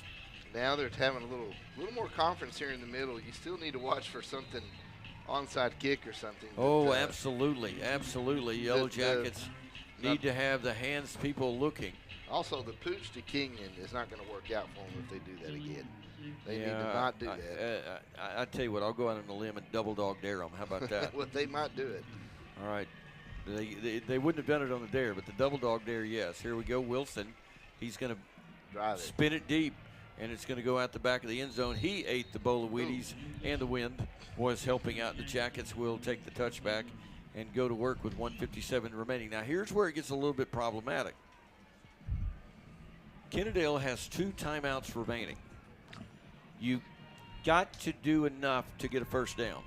You've got to do enough to get a first down, because the clock could work against you. You don't want to let them get 2 scores at the end of the first half. And we saw last year where they scored on virtually the last play of the first half, right? That's true. Yep. And so 23 seconds left. 26 seconds. You want to get points if possible, but more than anything, you want to milk 1:57 off this clock. If they got the IB and DeHorny, just hand me the ball. He'll be all right. Rhodes is snapping his hands together. Long snap count. No, they're going to throw. They're going to swing it out to him. He's got it. He's 20. He's 25. He's 30. Still going 35. Plows his way, and I mean plows his way to the 40. Ran over somebody so hard that he's hurt. Yeah, he did get the IV out just in time to get out there. Got stretched out a little on that tackle, so we'll see. May have landed on the ball. We're going to hope that's the case. Denison has just been a mash unit in recent weeks, and there's not much you can do about that. Injuries are a part of the game already. The Jackets have lost Trace Olson for the remainder of this contest. We'll see what is going on with Jacoby DeHorny right here.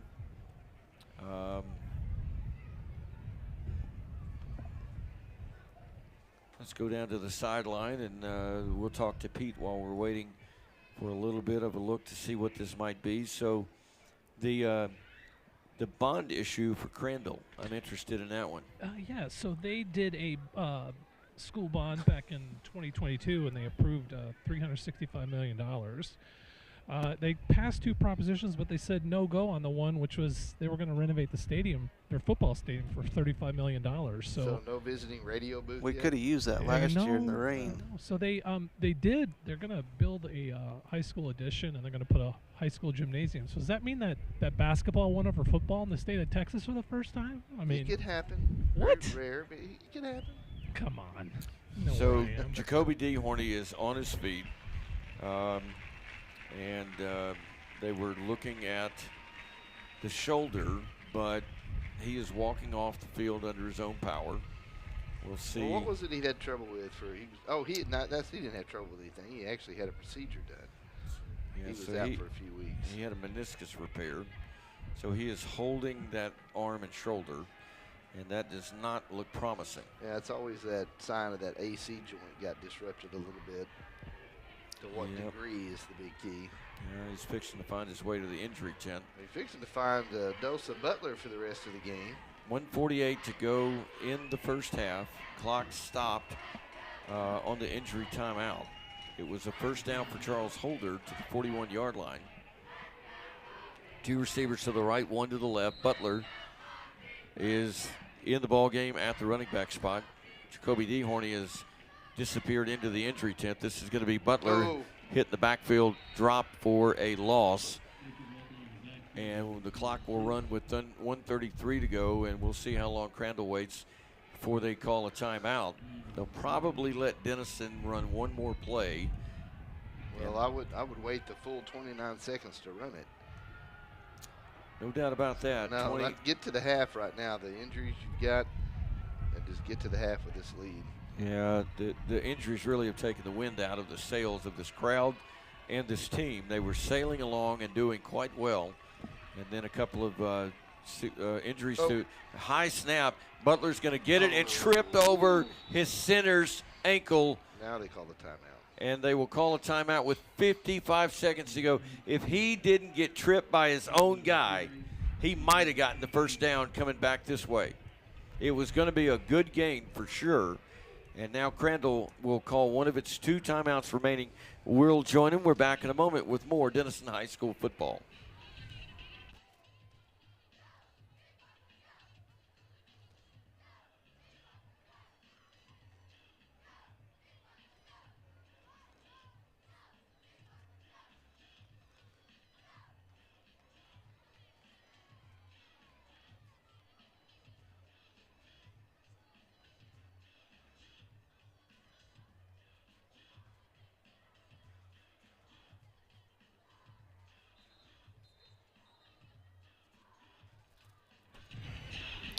And we're back, and I don't mind telling you, I'm deflated. Yellow Jackets were sailing along, just an outstanding first half by Denison. And then they're arguably one of their top 2 best defensive players lost almost certainly for the night, if not longer, and Trace Olson with the upper body injury. And now Jacoby DeHorny, who's having a fantastic night, he is in the injury tent, and we'll see what the word is after he was helped to the field. Jackets on 3rd down. High snap, terrible snap. Rhodes is going to chase it down, and he just has to fall on it. That is the 3rd or 4th time in 2 weeks that we've seen that incredibly high snap, and it just came at the absolute most disastrous moment for the Yellow Jackets, and they played almost a mistake-free first half, and now all of a sudden they're going to have to punt near the shadow of their goal line into the wind. With Crandall having the prolific offense, that one stings right there. That does, because you were going to be probably punting after that play if you don't get the first somewhere around the 35-yard line. Now you're going to get this thing off from about the 10. Rhodes did a bang-up job in just getting back to the ball. I thought he was going to make a mistake in trying to field it on the hop and still try to do something. Sometimes you just got to go, it isn't going to work, and you got to take the lesser of 2 evils there. That ball went 10, 12 feet over his head. Yeah. It wasn't even close to tip it or anything, And it just, again, it came at the most inopportune moment for the Yellow Jackets with 49 seconds remaining in the half. At one point, the Yellow Jackets led 28-0. Then Crandall was able to get their first big play of the night and trim the lead. The Yellow Jackets countered with a Jacoby DeHorny touchdown. And then Crandall saw a penalty, aid a drive, and they got another. The Yellow Jackets have not been penalized much tonight. Matty Ice, they're going to come after him. He's standing at the 3. Here it is. He's going to get it away. It's going to be a driving kick going back. It's a fair catch called for and made at the 45 of Denison by Kendrick Jones. And they will start at the 46-yard line. First down and 10 in Yellow Jacket territory. Just not the way you want to play the last 2 minutes of a first half. No, you got to sit here and don't go prevent, but definitely just don't let somebody clear your face for the deep play. But get in there and play defense. Don't just try to, if you go prevent, that's one of those things that just, they dink you to death underneath, and all of a sudden they're down at the 10 trying to score with about 10 seconds. Well, they were down 28-0, and now all of a sudden if they score, they can be down 2 scores. They were down 4. If they can score here, they would be down 2.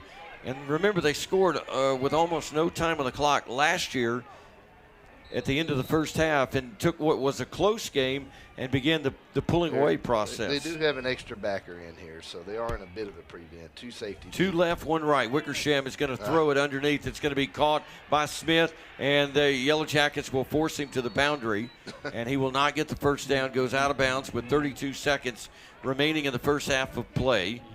34-14, Denison over Crandall. It seemed much more than that a moment ago. Now Crandall threatening to make it a 2-score game at the break. 2 receivers right, Smith to the left. Wickersham has it, fakes it to Anderson. He's back, sets up, throws over the middle. It could have been picked had Kenyon Kelly been looking at the ball instead of the receiver. He played it correctly because he could not let the receiver get behind him. But had he been able to glance up, the ball was right in his direction, and I don't think there's any doubt he would have house called it. Yeah, there was too much open field to the right side. All the receivers were downfield, and I don't think linemen are going to catch him. 3rd down and 3, 26 seconds remaining until the break. 34-14 Denison. Ball at the 39-yard line.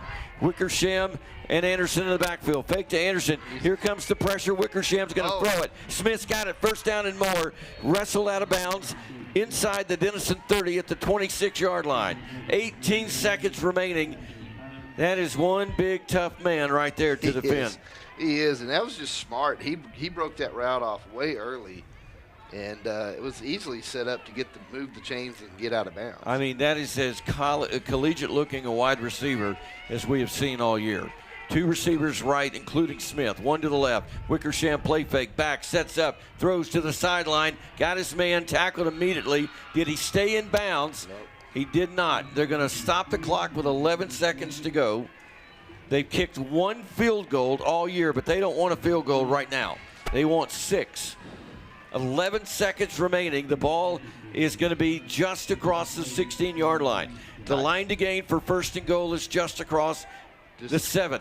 Just tighten up, but bring pressure right here. Tighten up on the outside, bring pressure. Here's Wickersham with Anderson to his right. Fakes it to him. He's back. He just sets up. He is going to be, they're going to get to him from nearly behind. It's picked up at the goal line to the 10, the 15, the 20, the 25, and then knocked out of bounds. Saving the touchdown is Wickersham because Cedric Harper was about to go 101 yards to the house on that one. Yeah, that's the way to end the half. Keep it out of the end zone.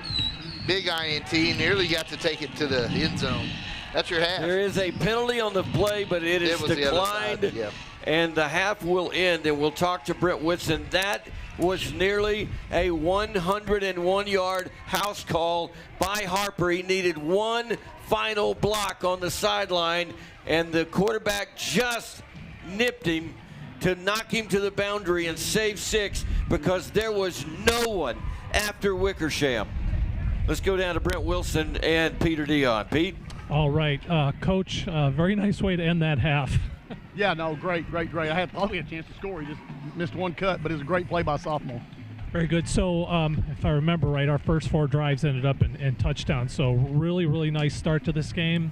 And then they kind of got back into it. We made a few mistakes. It's not really the penalties we don't feel tonight, but your thoughts on that? Well, I mean, they're a good football team. I didn't expect them to lay down. So that we got what we came for. Played a really good half football. We got a lot of football to play. Very good. Thank you, Coach. You can tell Brent Whitson is in very serious mode right now. He's got a football game to go win. And short, sweet answers right there. His team not only very much in it, they are very much in control of it. A 20-point lead at the break. And they have suffered a couple of very, very difficult injuries. As we get ready to begin, the Jeff's Auto Sales.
Christopher Wood, assisted by Hunter Williams. Officers on. Lieutenant Lawrence Beavers. Lieutenant Kendall Mansky. Lieutenant Emily Lopez. First Lieutenant J.C. Curtis. And Captain Paige Flint. The Gold Dust of the week is Maya Meza.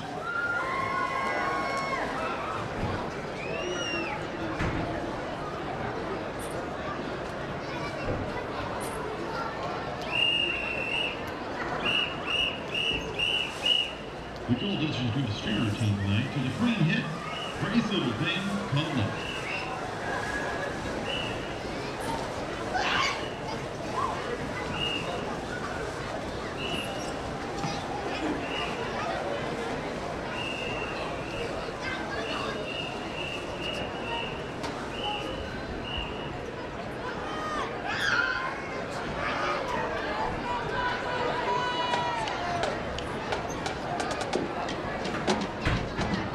Ladies and gentlemen,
Ladies and gentlemen, Crandall ISD proudly presents the heartbeat of the Pirate Nation, Pirate Regiment, the Crandall High School Marching Band. The band is under the direction of Greg Hamilton, Jason Bowie, Don Lazuka, and Kate Steele, assisted by Angela DeLeon and Winter Dixon. Color Guard Director is Becca Morris, and Visual Design Coordinator is Vivian Blake. Director of Fine Arts is John Knight. The band presents its 2023 show, Mirage, written by Scott Ward with fill design by Doug Fuller. Soloists are Noel Foster, flute, Cadence Cantrell, clarinet, and Sophia Nava, bass. Drum majors Parker Wallace and Nathan Newell. Is your band ready? We hope you enjoy tonight's performance of Mirage.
They've danced across the globe, from New York City to the Caribbean islands. Please welcome the world-renowned Denison High School Stingerettes.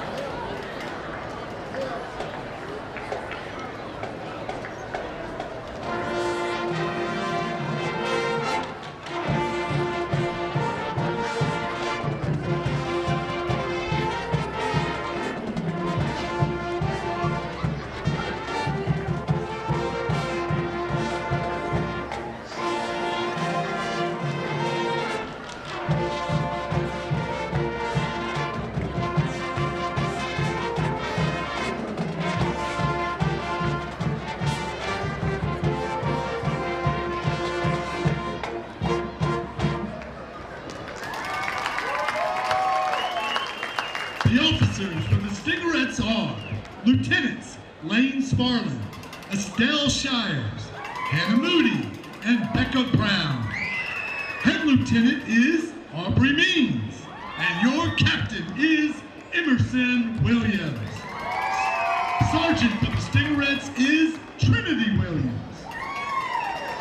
Stingerettes of the Week are Leslie Alba and Haley Sue Prater.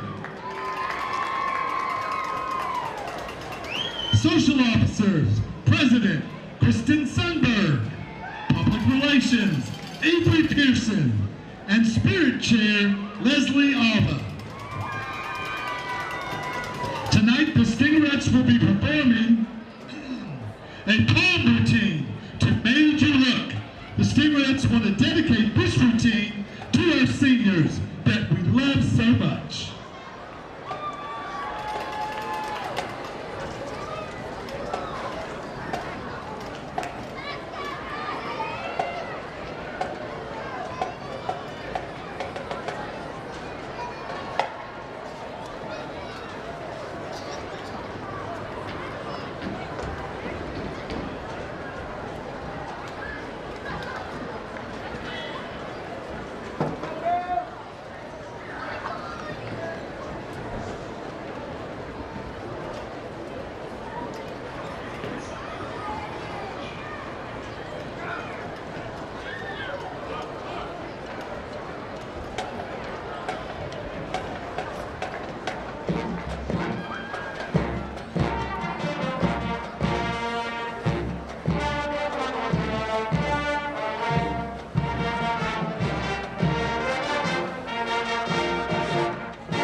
Tonight, we're recognizing our seniors on their last performance here at historic Munson Stadium. The senior Stingerettes are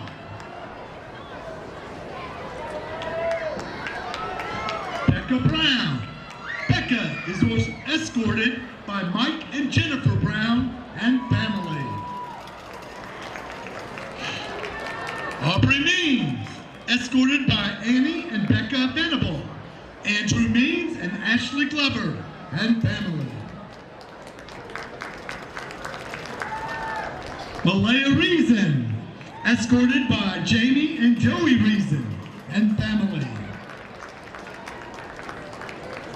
Mrs. Smock, escorted by Tabitha and Chris Smock and family.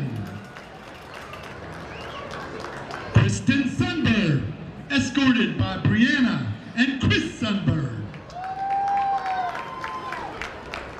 And our captain, Emerson Williams, escorted by Natalie and Dustin Williams and family. Let's hear it for the Denison High School world famous Stingerette seniors.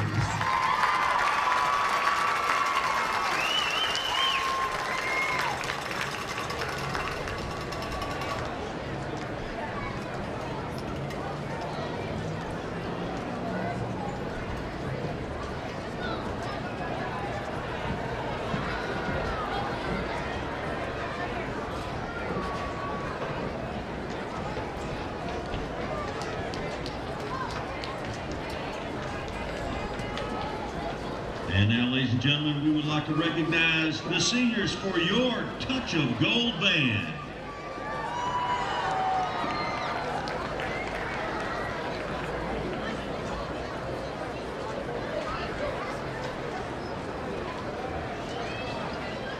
Senior Olga Arroyo, flute section. Leader escorted by Jesus Arroyo and Olga Almanza. She plans to attend the University of North Texas and major in psychology.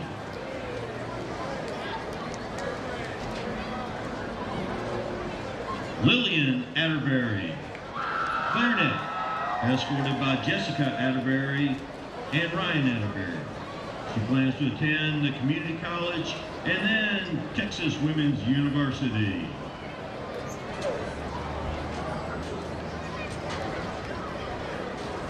Alyssa Burkett, clarinet section leader, escorted by Janaea Burkett, Matthew Burkett, Tiffany Burkett, and Kayla Burkett. She plans to attend the University of North Texas and major in psychology with a minor in foreign language. Savannah Collins, bass drum section leader, escorted by Dawn Collins and Artemio Flores. Plans to attend Penn State and major in law and society with a minor in business and journalism. Plans to then attend law school. Savannah has also been a member of the Yellow Jacket yearbook staff for 3 years. She serves as editor-in-chief this year. Ian Criswell, snare drum and loading crew chief, escorted by Mona Criswell and Glenn Criswell. Plans to attend the University of North Texas and major in jazz studies. Diego Duran, euphonium section leader, escorted by Sarah Duran and Tony Duran. Plans to attend Texas A&M Corpus Christi and major in engineering. Cody Frost, band senior and Yellow Jacket TV senior. Low Reed section leader, escorted by Scotty Frost and Audrey Frost. Plans to attend Grayson College and is already enlisted in the United States Army National Guard. Henry Folenchek, front ensemble, escorted by Laura Folenchek and Jason Folenchek. Plans to attend the University of North Texas and major in business and music composition. Michael Goldston, head drum major, escorted by Shelley Floyd, Chanel Hurt, Jamie Floyd, and Winter Jones. Plans to attend the University of Texas at Austin and major in music education. Madison Griffiths, trombone section leader, escorted by Shelley Griffiths and Bobby Griffiths.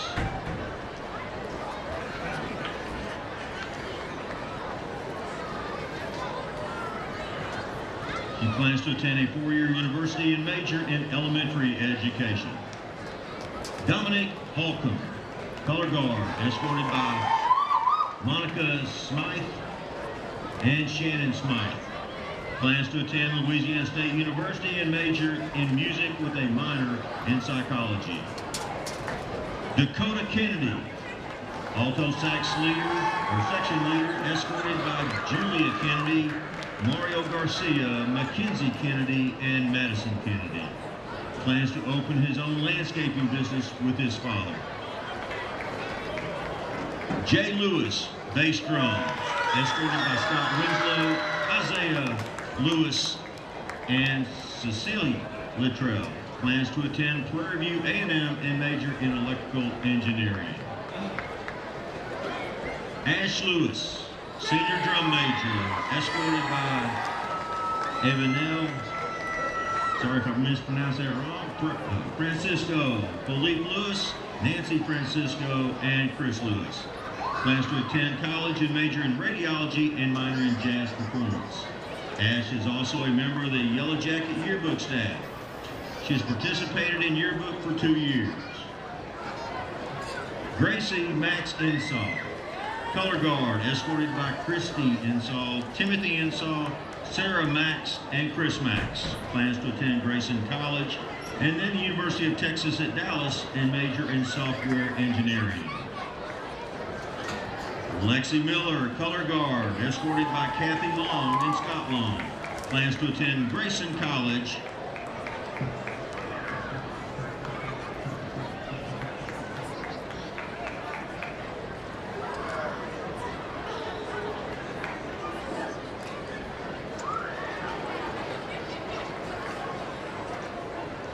Michael Myers, baritone saxophone and loading crew chief, escorted by Jason Myers, Aaron Myers, Everly Myers. Plans to attend Grayson College and major in culinary arts. Cameron Pugh, mellophone, escorted by Shannon Hogginson, Kobe Hogginson, and Ricky Pugh. Plans to attend university and major in mechanical engineering. Allison Ramos, euphonium, escorted by Felix Orozco. Plans to attend Grayson College and then the University of Texas at Arlington to major in business and work as a hairstylist. Dominic Rossner, trombone, escorted by Jessica Rossner. Plans to attend Grayson College and then UTI to major in welding. Jace Todd, baritone, escorted by Mandy Todd. Plans to attend Grayson College and major in culinary arts. Alana Weaver, color guard, escorted by Jay Weaver and Kathleen Weaver. Plans to attend Grayson College and then Johnson and Wales University to major in pastry arts. Madison Yarborough, trumpet ensemble, escorted by Laura Yarborough and James Yarborough and Riley Brittain. Plans to attend college and major in nursing.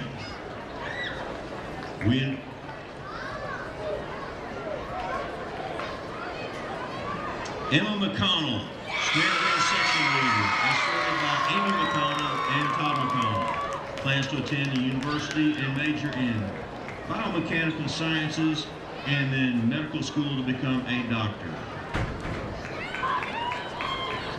We invite you to stay after the game and watch our last performance of our competitive marching show, Midnight Avenue.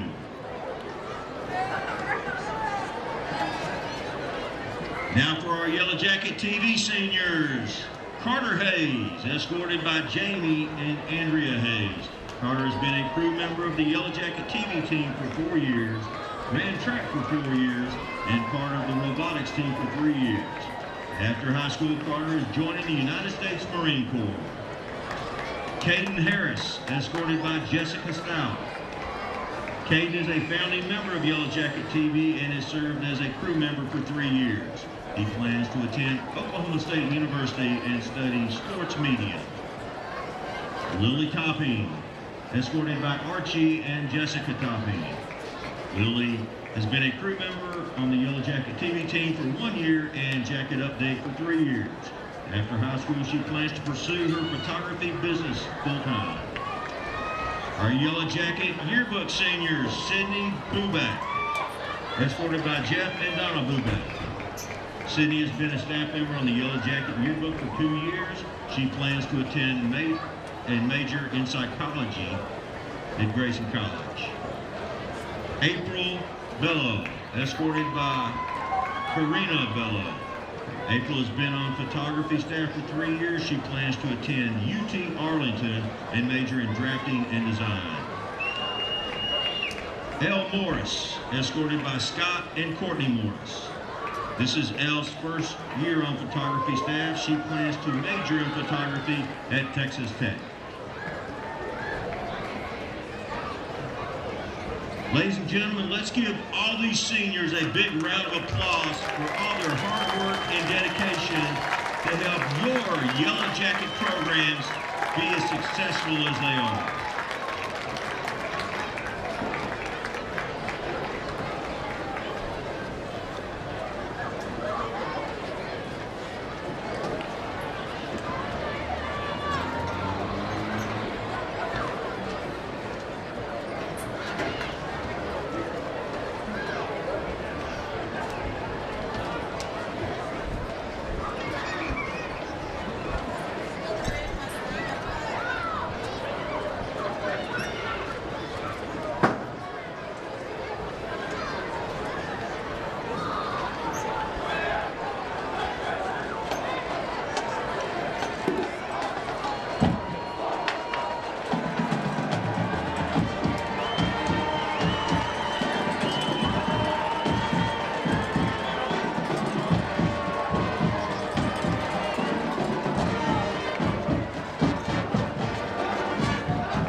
And last but not least, me and the band is scored by Philippa Mother and Rosella from Mother. She's been a partnership for 2 years and served as co-editor this year. She's planning to major in marine biology at A&M Gas Galveston.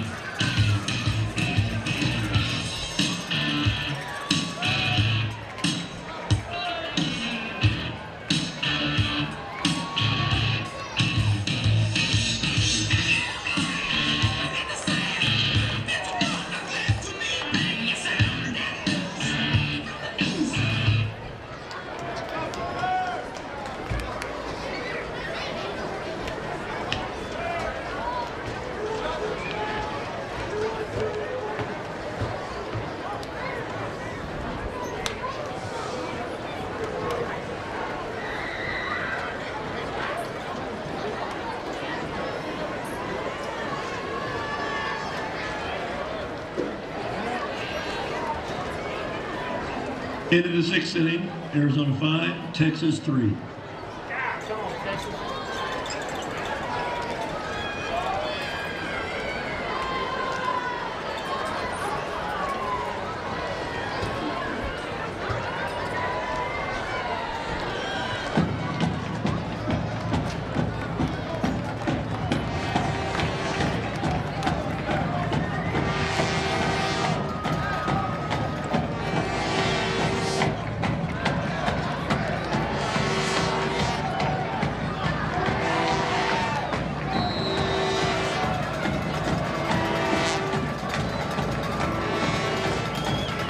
Jackets and 23. Butler, number 6, Kelly. Butler will return.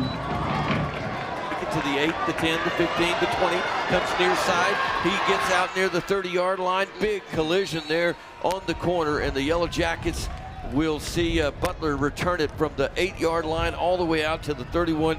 He has some wheels. How about the Simmons Bank keys to the second half? Lance, Kyle? Go ahead, Kyle. What do you got? Yeah, I think Crandall's typically come out from halftime, made some adjustments just based on their stats this year. So I think the key is this drive with Denison having the football. They got to go down, put some points on the board just because the way the second quarter ended, I feel like Crandall kind of had the advantage there, even though we had the turnover. So Jacoby DeHorny, we do not think he is going to return. We don't know that for sure, but we do not think he is going to return. So Butler is into the game, and they're going to crowd the line on 1st down and 10. Tyrode snaps his hands together, has it, gives it to Butler. He is going to weave his way to the middle, then back to the right. Not much there, a yard. That's it. It's that big Hunter's nearly full moon, shines directly over the booth. And That's going to be second down and 9. 11:36 to go. So you got to prove we can still go do what we need to go do, even though we're missing Jacoby DeHorny. No, you do, and I think the biggest thing you want to do is don't get in a situation where you got to take a risk. So make something happen right here and make it easy to get the first and next play. Second and 9. Corey Franklin into the game. He's wide to the left. This is going to be Butler heading right. Probably should have. That's youthful inexperience. You mentioned it. He probably should have. There's a flag on the play. That may be a false start against the Yellow Jackets. We'll see. So that would not be a good thing for Denison. I think it may be on Crandle. No, maybe not. Butler was headed to the middle and tried to. He saw that he was going to pay a walloping price in that interior, and he tried to kick it out wide to the right. We talked about that. Sometimes the best play, the only play, is just to get what you can get. Right. And you're not ever going to be as fast as you think you're going to be to the edge. Again, unless you're Jadarian Price in South Bend, Indiana, with the whole nation watching, right? Oh. Exactly. Yeah. Second down and 5. That Pete's still here. Pete is wincing. Here's Rhodes back. Sets up the go route. He's got Kennedy. Kennedy went up and it was tipped away. Incomplete. The ball was hanging up a bit in that wind. Had the wind not been there, maybe Kennedy would have caught it in stride. He went skying up, tried to haul it in. The ball was pretty much on the money, but the defender at the last second reached a hand in there and knocked it away. Well, it's a big play by the defender. He sure did. He timed it just right and broke up the pass. Third down and 5. The ball at the 37. The line to gain is the 41. Big play here with 10:07 to go in the third quarter. The Jackets leading 34-14. Can they wrestle Big Mo back on their side of the field? Rhodes, long snap count, snaps his hands together, runs the option right side, tucks it, runs to the middle, and I believe he got it. That is where that veteran experience, as he's now in his second year, he wanted to go wide initially, but he said, I'm not going to get it if I do, and he ducked it back inside, knew he was going to get tackled hard and did, but he got the Charles Holder first down. Yeah, he got him with the pack there. That was just a straight, basically a power run with the quarterback. First down and 10, 9:49 and counting in the third quarter. 34-14, Denison in the lead. We'll give you some halftime numbers here in just a bit. Long halftime show here on senior night to get everything and everybody in. But the finale here at Munson Stadium for this year, so we had to do it. Kennedy in motion. They'll fake the jet sweep to him. Butler runs right up the middle. He broke through the initial tackle attempt and surged forward for an extra 2 or 3, giving 4, and it's second down and 6. Yeah, I like that little delay handoff to him because it lets him sneak in there a little bit. He's hard to find. Gets in there underneath those shoulder pads of everybody and dips under him, and they found him right there at the end, or he may scoot out of there. 9 minutes, 8 seconds and counting in the third. Yellow Jackets on the opening possession of the third quarter. They operated at a frantic pace in the first quarter. They are slowing it down deliberately now. Jacoby DeHorny likely done for the night. They will send Michael Kennedy in motion. This is going to be a handoff. Butler, he is up the middle. 50, 45, he's 30, he's 20. They tackle him from behind and save 6, but it's first down and 10 at the 12-yard line. Yeah, great run by Butler, great blocking, great play call, but then the speed of Crandall, again, that was their man you talked about earlier. Closed in on him, closed the gap, made a great save, he tackled for a touchdown. Yeah, he would have housed it against probably any other secondary, but they have speed to burn. Remember, they sent a man to Oklahoma last year. Kendrick Jones is who that was. Kendrick Jones is a speedy secondary member, and he saved 6 right there. First and 10, Denison. Rhodes is going to hand it off. Yerkes. That is going to be Yerkes in the game. First time tonight, weaving his way forward for a couple. We haven't seen Grant Yerkes in some time. 8 minutes, 7 seconds to go in the third. Jackets facing second down and 9 inside the 15-yard line. Well, the one thing about Yerkes being in, we saw him being checked before the game. They were checking that apparatus he's got on that arm. He's got a pretty large brace on that left arm. They said it's legal, and now he's getting his opportunity. He had an elbow dislocation injury a few weeks ago, and really they thought maybe would have to have Tommy John surgery. with a torn elbow ligament. That was not the case. Jackets flipped the tights from the left to the right. 2 receivers to the left. Kennedy in motion. Rhodes snaps it. He's going to fake it. He's going to run ahead. Rhodes inside the 10. Powering inside the 5. Still going to the 1. Did he get in? No. They'll mark him down. Wait. Crandall's calling for the football. They'll mark him down. They're marking the ball. They're spotting the ball at the 1. No turnover. And it'll be first and goal from the 1-yard line. 7-17. In the 3rd, they'll go to work with 2 receivers to the left, Yerkes to the right of Ty Rhodes. Rhodes has it, Yerkes gets it, he plows straight ahead, he's to the goal line, no signal yet, and they'll mark him down at the 1-foot line. Yeah, here comes some beefcake. some guys are coming in. This is going to be you hear about the jumbo package? Yeah, this is the XXX jumbo package here. Brought in a defensive tackle. Jalen Johnson is in the game, big 99. He's still trying to figure out where to line up, though.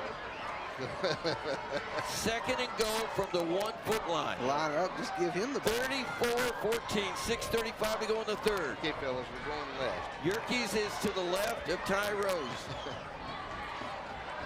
Rhodes has a receiver either side, and Denison will call a timeout.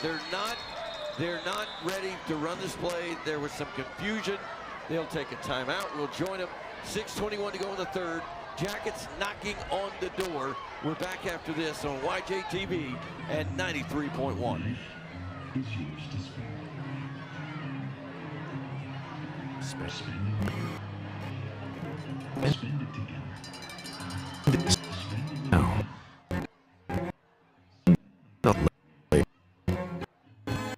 Fear. Spend it. First United. Life. And we're back. We're already talking some strategy here. If I have Jacoby DeHorney or if I have Jack Alleman, and I have neither right now, Brian Wilson, the offensive coordinator, there's probably not any doubt I'm going for it on 4th down. And we just got confirmation. We'll go down to Pete in just a moment, and he'll give us the unfortunate update about Jacoby DeHorney. V, thanks. You know the way, buddy. Come back and see us. Long-time voice of the sidelines for the Yellow Jackets. Vince Collins in the house. And the OG. Jackets with a huge, huge, huge opportunity here on the opening drive of the 3rd quarter. Rhodes has Butler back in the game to his left.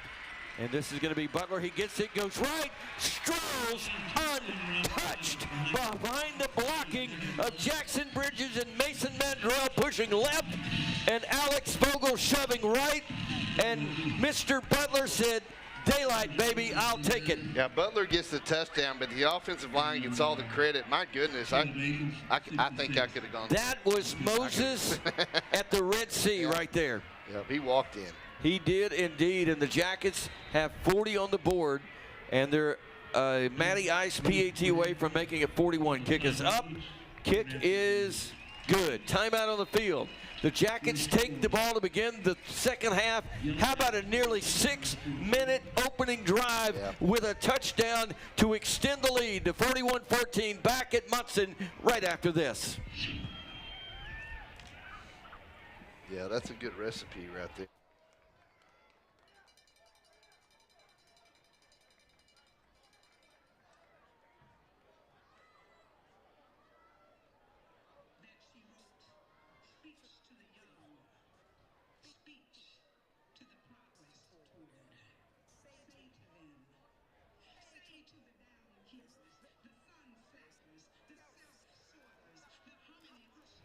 And we're back. Kyle, you got any numbers? Yeah, the scoring drive recap there is brought to you by Bradshaw Coons, a personal injury law firm fighting for the rights of the injured. 3rd quarter, 6:17 on the clock, a 5-minute, 43-second drive, huge, 10 plays, 68 yards, capped off a 1-yard run there by Butler. Denison's up 41-14. What do they got to win by tonight? They got to win by 6. Okay. And you'd like to win by 10 or more. We'll worry about that when the game's over. Yeah, we got a little ways to go, but it's a great job, just like I said. Burn that clock and also put points on. That's great. Matty Ice on the first United Bank kick. It's a short pooch onside. Fair catch called for and made at the 41-yard line. That was what we call the pooch onside. It's just a spinner up, trying to drop it between no man's land, between the front line and the first wave of up men. You're hoping somebody either muffs it or doesn't call the fair catch. Interesting there, the first half, Crandall ended up with 245 total yards to our 236. Oh, wow. We talked a little bit before the game about that yardage. We did indeed. Jackets with 41 on their side, Crandall 14 on theirs. Big play or drive here for the Jacket defense, and it gets off to a rough start on the first play as Anderson surges ahead for 12 yards. White House and Texarkana, Texas High, that is of much importance for one of these teams tonight. Texarkana High is leading 38-14 over White House in a battle that will determine the number 1 and number 2 seeds out of that district. This is a handoff. Anderson, he is going to weave forward, stumbled, lost his footing, goes down for a loss on the play. Yeah, that's a little better there. The linebacker's back there to make the play, mainly by, again, Hain here on the end. Cavante, he just held his ground there and then pressed it down inside and made the tackle. Go down to the field. After this play, a North Rig Grill call to the sideline for an E.R. Sherman injury update from Peter Dion. 2 receivers to the left, 1 to the right. Here's Wickersham, play fake, back, tries to set the screen up. Look out. And it is incomplete. Peter D, take it away. Yes, Mr. DeHorn, either he's got a mummy costume on or they've got him pretty well taped up to limit that right arm mobility. And he's not dressed for Halloween. Okay, then they've got him wrapped up so he doesn't move that right arm. So. Yeah, so that will obviously curtail his activities for the night. The Jackets will have to see if he has any availability left after tonight. 2 receivers to the left, 1 to the right, 3rd down and long. Play fake, Wickersham back. He's rolling near side, wanting to throw. Throws it. It's caught, but out of bounds. Yep. And it's incomplete. Great catch. It was a great comeback, in fact, and that is a lesson for every receiver out there, the Yellow Jacket receivers included, because coming quickly back was Michael Collins. He gave his quarterback some help and came back in his direction as he was being flushed toward the sideline, and he gave his quarterback a chance to make a play. 4th down. 4th down, and remember, they do pooch it, but they're lined up like they need to score. Yeah, so they're going to go for it. Wickersham play fake. He's going to pump the shoulder. Here comes the heat. He's going to throw it, and it's going to be picked off. Picked off and down the sideline. Still running at the 50, 30, 30. This could be a house call. 20, 10, 5. No flags. No, there is a flag. That may be a block and wipe out the 6. If not, it is a pick 6 for the Yellow Jackets. Well, he gets to come in to do the duty after Gavin Robertson. Out. Gavin with the catch, with the interception and return. Let's see what the refs got. Let's see. Whitson is, I believe, he's pointing case. both ways, which is going to wipe the play out. Yeah. Well, the interception stands, right? I think so. Pete, what can you hear down there? I can hear through your mic almost. No, so the pick will stand, but the touchdown will not. So that is the outcome of that. It was I don't even know what that signal was, to be honest. I don't either. Pete, did you catch it? I'm not familiar with what he just did there. It's like I'm a little teapot or something.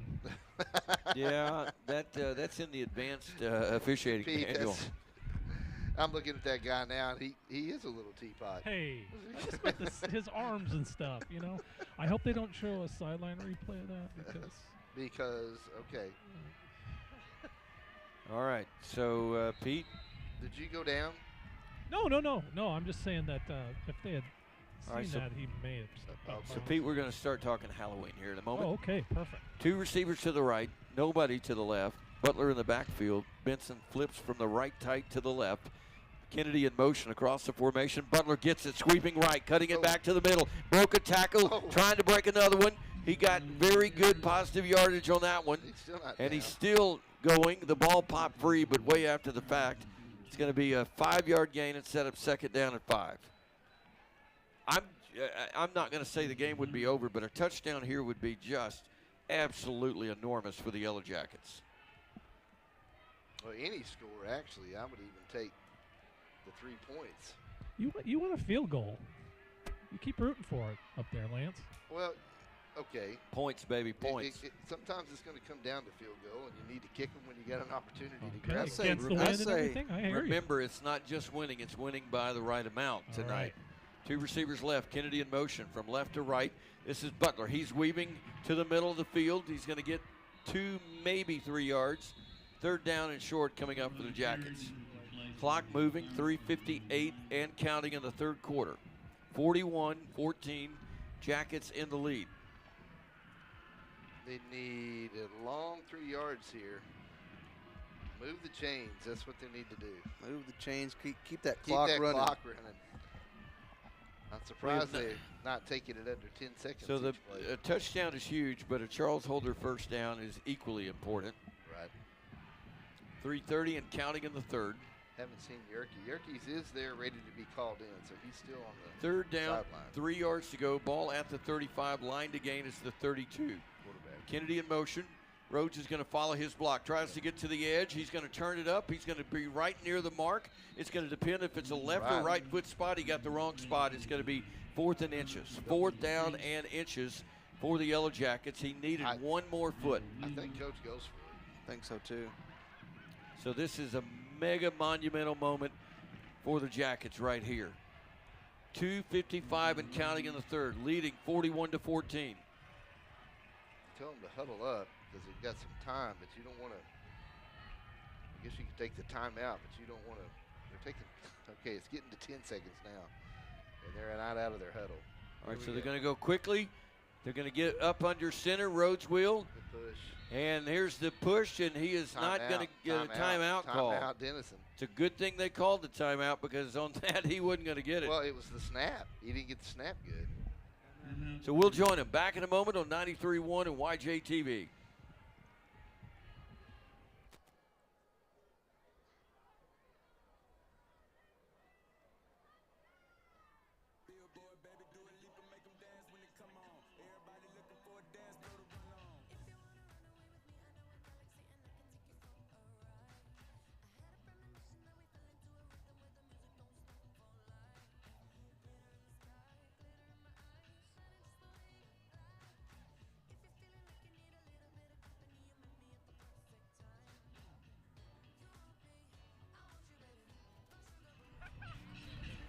And we're back at Munson Stadium, 2:32 to go in the 3rd, 41-14, Jackets leading. The push for week 11. Jackets need to not only win, but win by at least 6 and preferably by 10.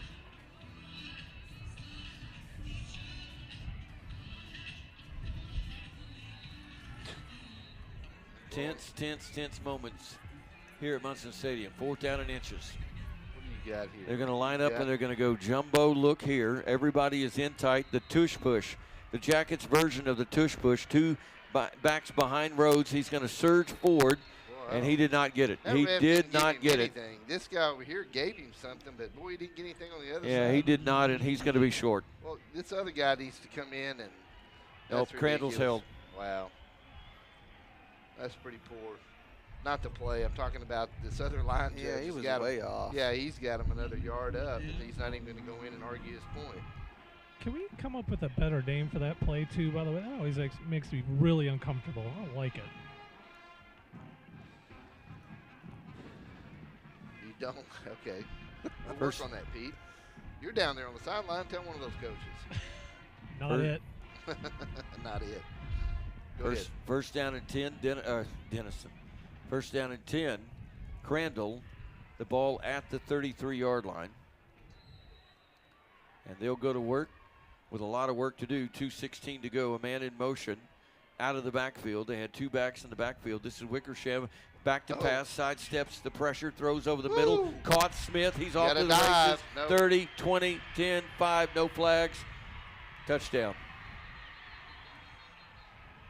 I hear a whistle now all of a sudden. What are they blowing the whistle for? There is the official is motioning back the other direction. I do not see a flag, but he may be about to call one. Sideline warning. So Against touchdown- Crandall, yeah, touchdown touchdown's good. stands. Big play, first play. My goodness. So that will put the Yellow Jackets back a bit on the defensive. They'll lead by 21. They'll go for, imagine they'll go for one here.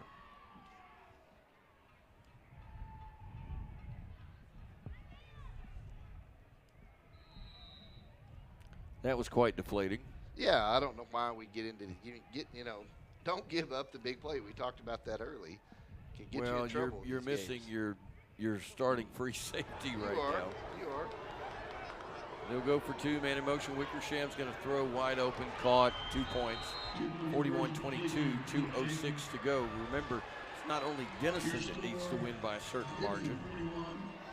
And so with 2:06 to go in the third, it's now a 19-point game. What's the flag there? We'll sort this out and then go to the break. Sideline? I believe It was? On them? motion this, yeah. But Yeah, he pointed their way. he sure did. That's going to help on this return.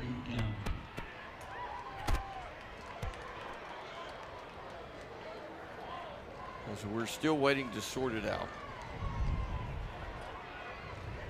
This has already been a long game. We said something about the time limit at halftime. So that is going to be against the Yellow Jackets. And that will be enforced on the kickoff. And if I'm Crandall, I am onside kicking it. Well, what was the call? I think it was unsportsmanlike on us. It was, and Coach Second Whitson warning, was yep. Coach Whitson was discussing that matter with the appropriate party. We missed the break. We were waiting for an explanation. We're sorry about that. Gets the break in just a moment. We're winding down the third quarter. You're right. You're definitely onside this. Yeah, because they will kick off from the Jacket side of the field, or 50.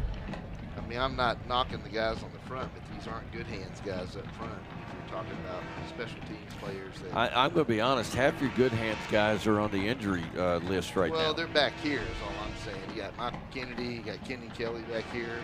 Yeah, there's no doubt when you're kicking from your opponent's 45, you're going to onside kick it. So again, the Jackets they were able to right the ship at the end of the first half. This is a dangerous moment here. Here's the onside First United Bank kick. It's going to bound and it's got to be fielded. And they finally do. You just have to have more urgency than that on that kick. It was almost as if there's a late flag dropped. Somebody threw the football, and that. Please tell me that's not going against the Jackets. I don't know, but if you're going to shoot yourself in the foot this many times in a span of 3 minutes, my goodness, surely it's against Crandall. There's been a lot that has gone the way of the Yellow Jackets tonight, but there's also been just enough. Waving it off, whatever it is. There's also been just enough that has not, that they've not been able to put this game away with any finality. Crandall's too dangerous. Jackets will go to work again. 2:03 remaining in the third. 41-22 is the score.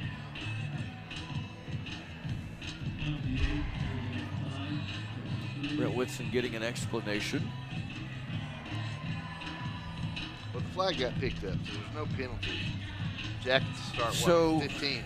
The Jackets, here's another problem. The Jackets, because of some of the plays that they were afraid they weren't going to get off in time, they've called 2 timeouts in the third. They have 1 remaining the rest of the way. And Crandall has 3 remaining the rest of the way. Just take care of business and go put points on the board, and you'll be okay. But you got to go put points on the board. They'll go with 2 receivers to the left, nobody to the right. Butler in there in the backfield along with Ty Rhodes. Rhodes snaps his hands together. He's going to give it to Butler. Butler is tripped up from behind and loses yardage. I was going to say, loosen up the defense a little bit. You have to have some things there for it, and that's not going to loosen them up. That's going to invite more pressure. They're going to come after them. Yeah, I don't think there's much doubt they're going to come after him. Well, you have to. You got to Jackets have got the key to this game. The key to winning And winning by the right margin is going to be stringing some first downs together. Yep, move the chains. You got to move the sticks for Charles Holder. Second down at 12, ball at the 13-yard line. Got to be 15. Got to be very careful here. Rhodes has it. He's going to run, calls his own number, shakes his way out of a tackle, still going across the 15, out to the 19-yard line. Not anywhere near the first down yardage, but he got positive yardage, and that sets up third down and hopeful yardage, 3rd and 6. I don't even know how he got out of some of that. That was a pretty good run between all that. There was a big pileup going on out there with him, and he just kept fighting for another yard here and there. Hey, that's a new entry into the ball game. That's Corey Franklin coming in. Yeah, he's been out there off and on. Big target. Off and on since Jacoby DeHorny went out. Butler and Rhodes, 5 seconds on the play clock. They're going to have to hurry to get it off. Kennedy in motion. Rhodes has it. He's back. He is pressured. He's rolling, looking, sets up, throw, picked off. Picked off at the 20. This is a house call. We've got a new ball game. It's going to be knocked out at the 1-yard line. And we've got a new ball game with 22 seconds to go in the third. My goodness. Pretty good lick Rhodes took too on that hit that he gave. Now he's all right. No, I'm not sure. He's still stretching, over there. He's stretching it out. He took a big lick, but he gave a big lick. It was a pretty good collision. So it's going to be 1st and goal with 22 seconds remaining in the third. Remember, it's not just winning. Denison has to win by at least 6, and they really want to win by 10. You cannot fault what they've done tonight at all. They are holding. That'll back them up a little bit. Is that going to be Jackets' ball? No. So it was holding on the return. On the return, so it will not be 1st and goal. That gives them space. They've got to go 23 yards here. Not that they can't, but at least it's in the box. It gets a little tighter to get those big plays. So defense could get a chance here to make something happen. 1st down and 10 after the penalty, back to the 23-yard line. New receiver in for Crandall out there, number 10. 2 receivers right, 1 to the left, handoff, running back up the middle, tripped up, or he had a big gainer. He got 3. That will probably expire the third period. They don't seem in any hurry to get another play off. Well, the Jackets got an injury. Yeah, the Jackets are going to be down to playing their JV unit before it's all said and done. Just the walking wounded in the last several weeks, and another player limping off. This will probably allow Josh Turner. This will probably allow them to get a playoff. Yeah, it will, if they want. So think back to that pick 6. He's not going to get it. That was not on the final play of the first half. How big that might loom down the way, and that will expire it to 000. We're headed to the 4. Jackets lead 41-22. Can they hang on, win by 6? Hopefully win by 10. We're about to find out. Back after this on 93.1 and YJTV.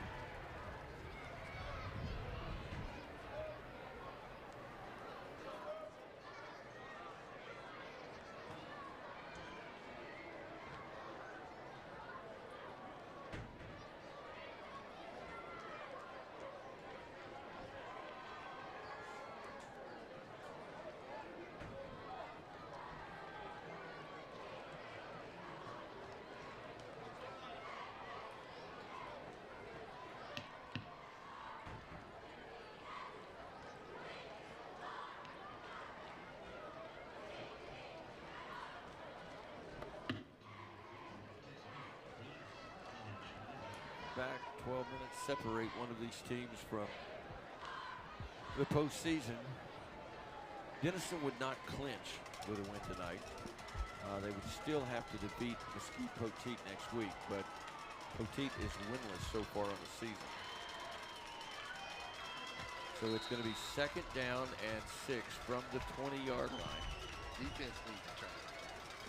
They need a goal line or a stand or a turnover for sure. Here's Wickersham. He's going to pitch it. This is going to be the running back scraping back to the right side. Jackets giving chase. Can they catch him and get him out of bounds? They do.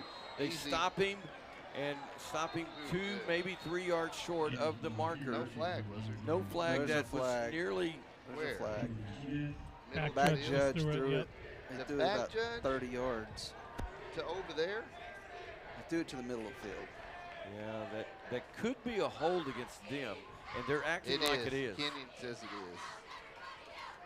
I just thought we were going to get something about kind of throwing them out of bounds. Right. I was like, oh yeah, you should, but you did it and started them down. Yeah, that's a holding. All right, so that's going to hurt their cause. 11:49 remaining in the game. I really think the biggest thing is right now is that clock. Yep. You just have to keep the clock running. How about that run by that youngster? That was about a 60-yard run all over the field for no gain. Man. So they're going to back them up to the 31. It's going to. I've seen this story before. But you want them backed up in this situation for sure, because it was going to be 3rd down and 2. So it's going to be 2nd down and a long way, nearly 20. We'll call it 18. Here's Wickersham, play fake, back to pass. Pressure comes backside, off the hands of Smith, and he might have been able to score had he caught it. It's 3rd down and long. Man, what a shot by the quarterback. I mean, that's where you want it. Is there another flag? Hey, you know, this kind of stuff starts happening too, and it just drives me nuts.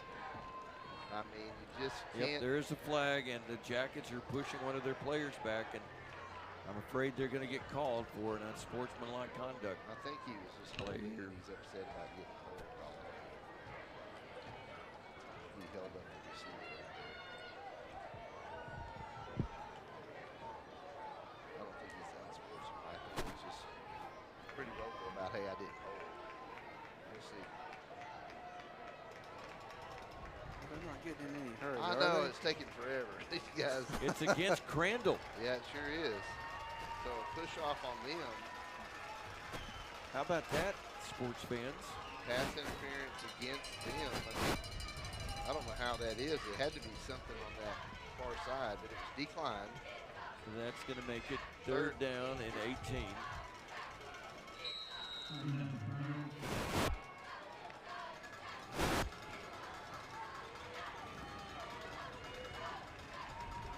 Two receivers left, one right. It just, when it backs them up, it just widens the field for the big plays. Wickersham play fake, sets up, throws it down the field, got his man, and he cannot get there. There is a flag at the 40. Of course there is.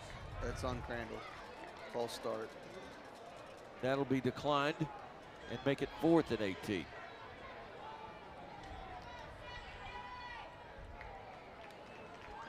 we go, 4th down. 11:36 to go in the game. We had 3 individuals on him, and he still got past him. And if that ball lays in there just a little bit more. 3rd down and 18. Goodness. Such a big target. And he runs with it. I mean, he flat out ran by him there. Now you got 2 big receivers over here. These guys are both 6 feet. Man. 4th down, huge play here for the Jackets defensively. That receiver's Hayden Chapman tied in. They're probably going to run that same play. I believe. Jump the route and take it back the other way. That could happen. 4th and 18. Wickersham back. Here comes the heat. Rolling to the right, throwing on the run. Oh. Hit, drop. Ball is incomplete. The Jackets will hold on downs. Woo. What a stand by the Jacket D. Wow. Just get off the field. That's pretty good. Jackets took a big shot. One of the defenders, yeah, he got launched, and good thing he just kind of sucked it up and like, I better not go say something. We just turned over on downs. Got him. Great defensive stand. Lathan Bailey with the big stick, I believe. No, it was Kenyon. Lathan's the one that got stuck. He's over here kind of limping. So a turnover on downs. 11:30 to go in the game. Regulation, maybe. I can't imagine that outcome. Well, that was huge right there. Now you can just, you said it earlier. Clock. Chain, move the chain, and let the clock go. First downs. You do want some points if you can get them. Oh, flag. Already? False start, I think. start. You weren't even set.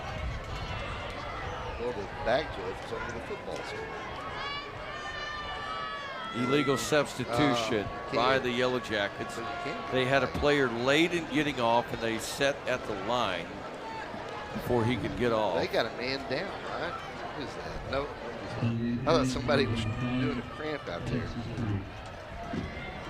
All right, so first down and 15 now, 11:30 to go in the game.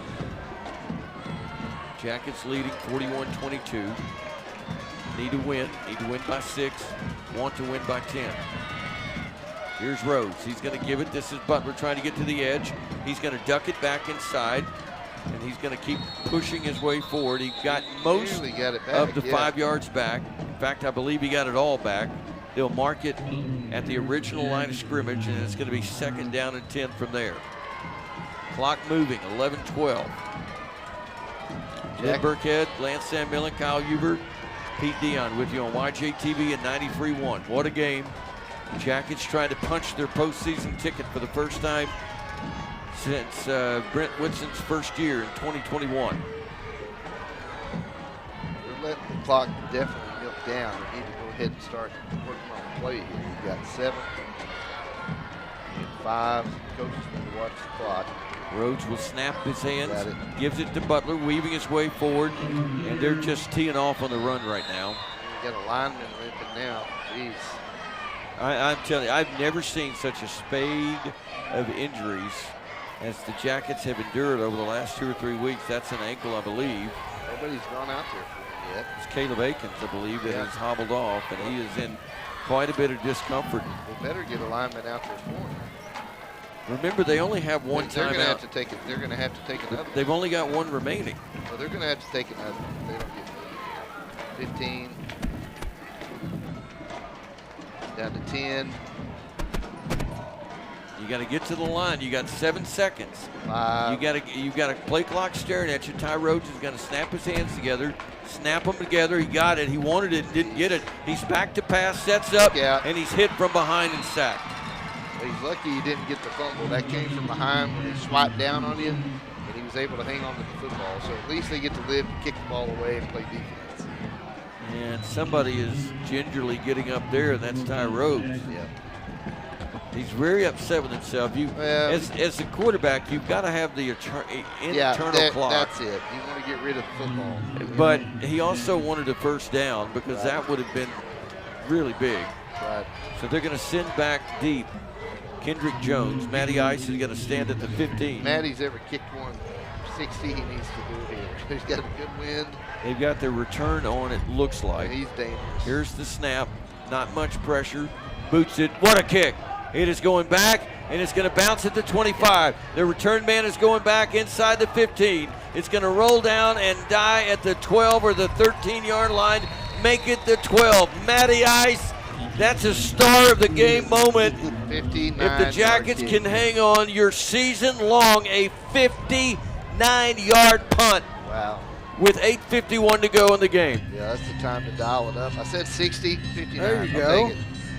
50 what? 59. 57 was his previous long. And boy, was that a thriller on YJTV.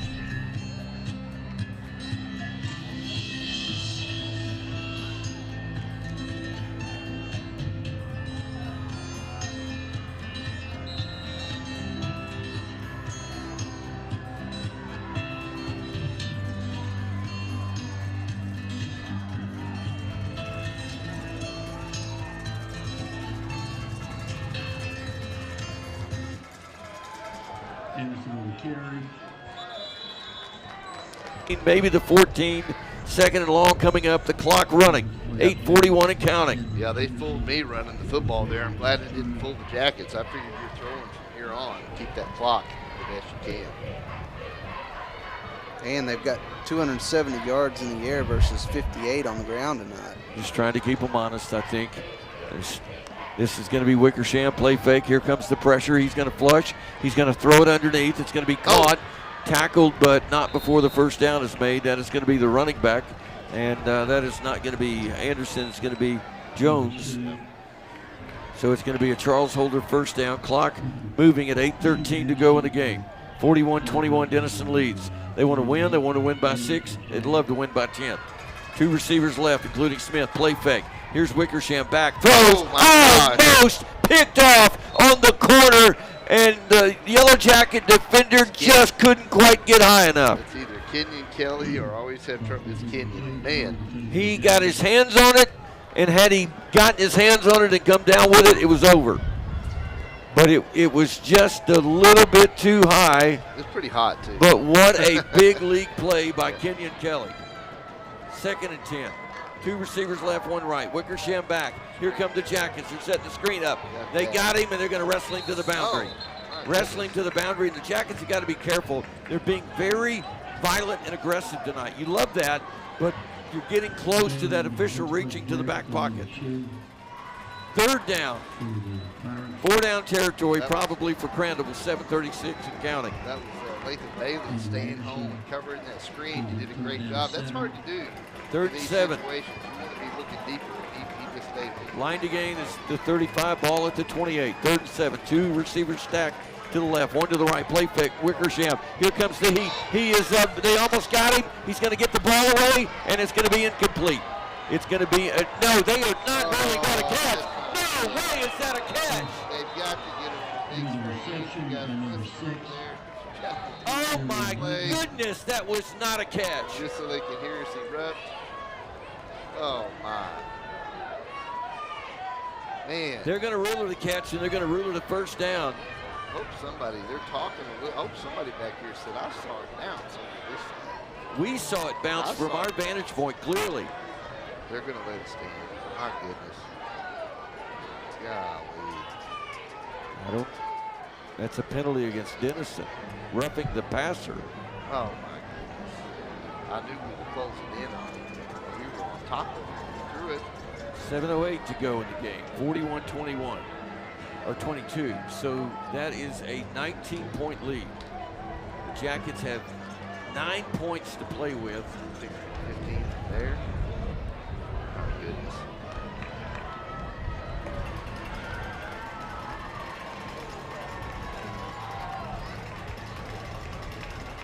Move it all the way to the Denison 45. Remember what I said about being violent and aggressive? Yeah, they are. They're still being aggressive, but you got to, I don't know. You got to be able to back off the throttle. Control chaos out there. Control chaos. 1st and 10 for Charles Holder. Wickersham back. Here comes the heat. He's rolling to the right, wanting to run. They're going to force him to the boundary and out of bounds. Clock will stop with 6:50.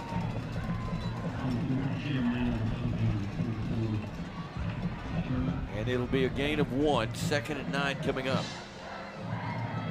So again, here's Denison still has a great opportunity to win this game, but they've got to win by the right margin to avoid being the odd man out in a 3-way tie. They've got to win by 6 minimum.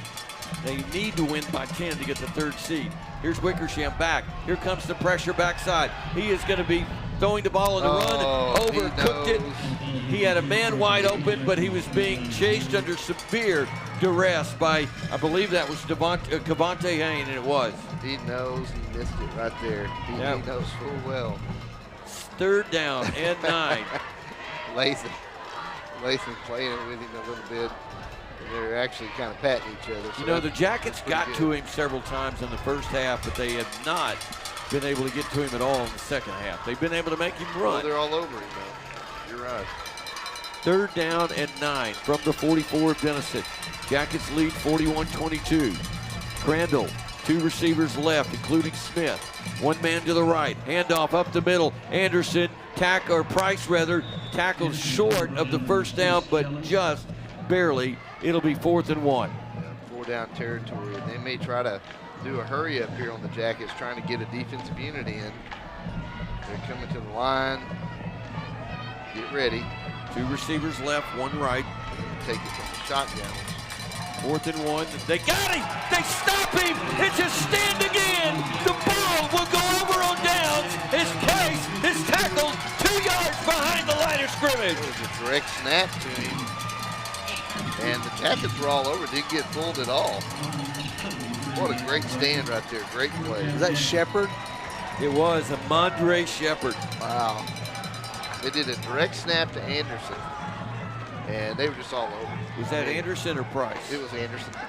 All right. Number 2. 6:14 to go in the game. Again, win by 6, win by 10. Those are the goals in order. The Jackets have a 19-point advantage. They've got 6:14 to negotiate to their goals for week 11. Protect the football. Be smart here, but try to move these chains. The receiver left or receiver right. Butler in the backfield with Rhodes. They're coming. They are, and he's going to give it to Butler. Butler weaves his way to the middle, then back to the outside. Got 3, maybe 4 yards. 2nd down and 6. Almost 2nd and 5. And the clock deliciously continues to run. Butler's dead. My goodness, he's got a cramp. He's got a cramp. He has gone the distance since Jacoby DeHorny came out of the game. It is a cramp. I don't think it's any. He's walking with that. Oh my gosh, this hurts cramp look. Yeah, we've all had that. If you've ever had a Charlie horse in the middle of the night, what do just I do? imagine it in your What do I calf. do? Move this way, move that way. What do I do? There's nothing you can do. Grin and bear it. Yerkes comes in, so Grant comes in to take care of this thing. That's a good run by him, by Butler, 4 yards. The star of the game is going to be pretty easy if this thing goes the way of the good guys. 5:58 counting in the 4th quarter.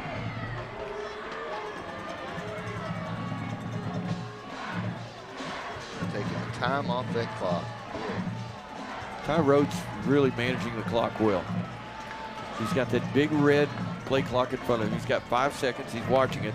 Snaps his hands together. He's going to give it to Yerkes. Yerkes is going to dance left, or went up the middle, then danced it left.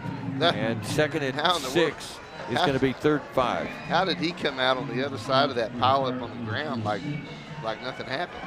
So the Jackets they'd give anything for a first down right now with 5:19 to go, because every first down can take 2 minutes off the clock. 3rd down, a long 4, almost 5, but we'll call it 4.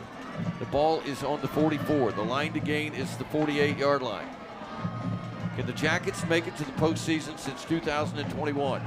They would still have to win next Thursday night at Mesquite Memorial Stadium, but they would have to do so against the winless Mesquite Poteet. Michael Kennedy in motion.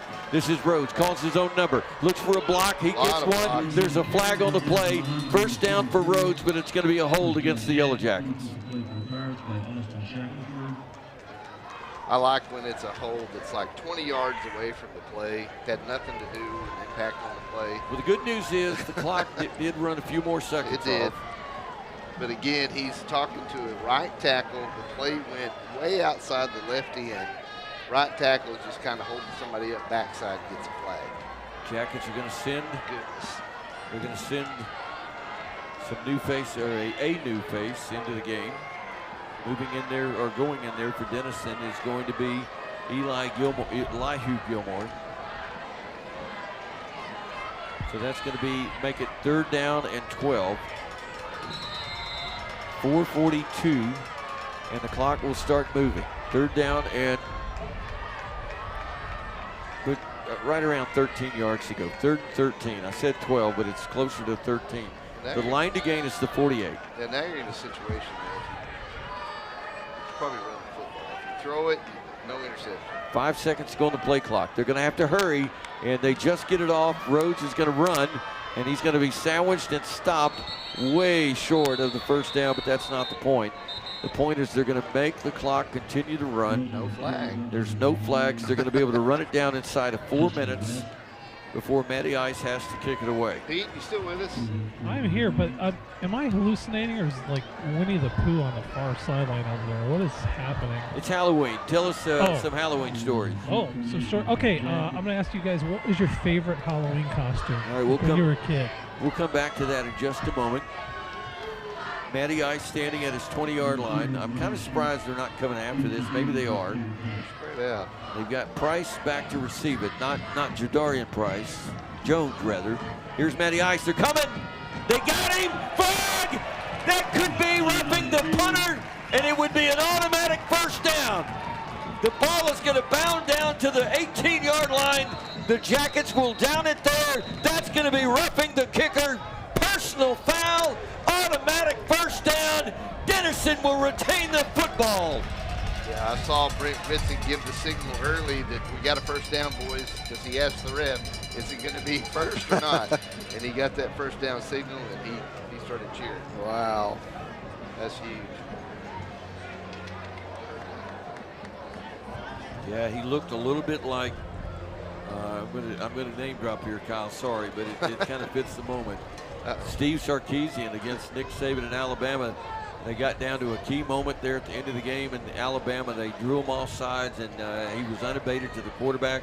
And that ended the game, and Steve Sarkisian knew it and celebrated before anyone else on the field knew it. He knew what was fixing to come, and Brent Woodson just did the same thing. Yes. They get a first down here, and the ball game is in the books. Yeah, it was huge. First down and 10 at the midfield stripe. Can the Jackets pull it off? It would be an upset, I think. I don't think anybody would deny that. Not as big as beating Melissa or Lovejoy, certainly, but this would be an upset. And here's Ty Rhodes. He's got it. He's going to give it to Butler. Oh, the middle. House call. 30, 20, 10. Good night. Stick it in the end zone, Mr. Butler. Put it on the scoreboard. Touchdown, Denison. No flags on the field. Wow. Oh, my goodness. Don't worry about running clock management there, except for how fast can you clock it to the end zone. That was about a 4-3. 47 to 22. And ladies and gentlemen, the Jackets are 309 away from the postseason with one more victory in Week 10. Man, what again? He didn't get touched. Great blocking. Here's the snap. It's high, but Matty Ice boots it. It is low and ugly, but it is still good. It's working right now for the Jackets. 48-22. 3:09 remaining in the game. Denison about to break over the 500 mark and begin to head towards the postseason. They'll need a Week 10 victory over Mesquite Poteet to book their date in Week 11, but it's looking good now. We're back on YJTV and 93.1 right after this.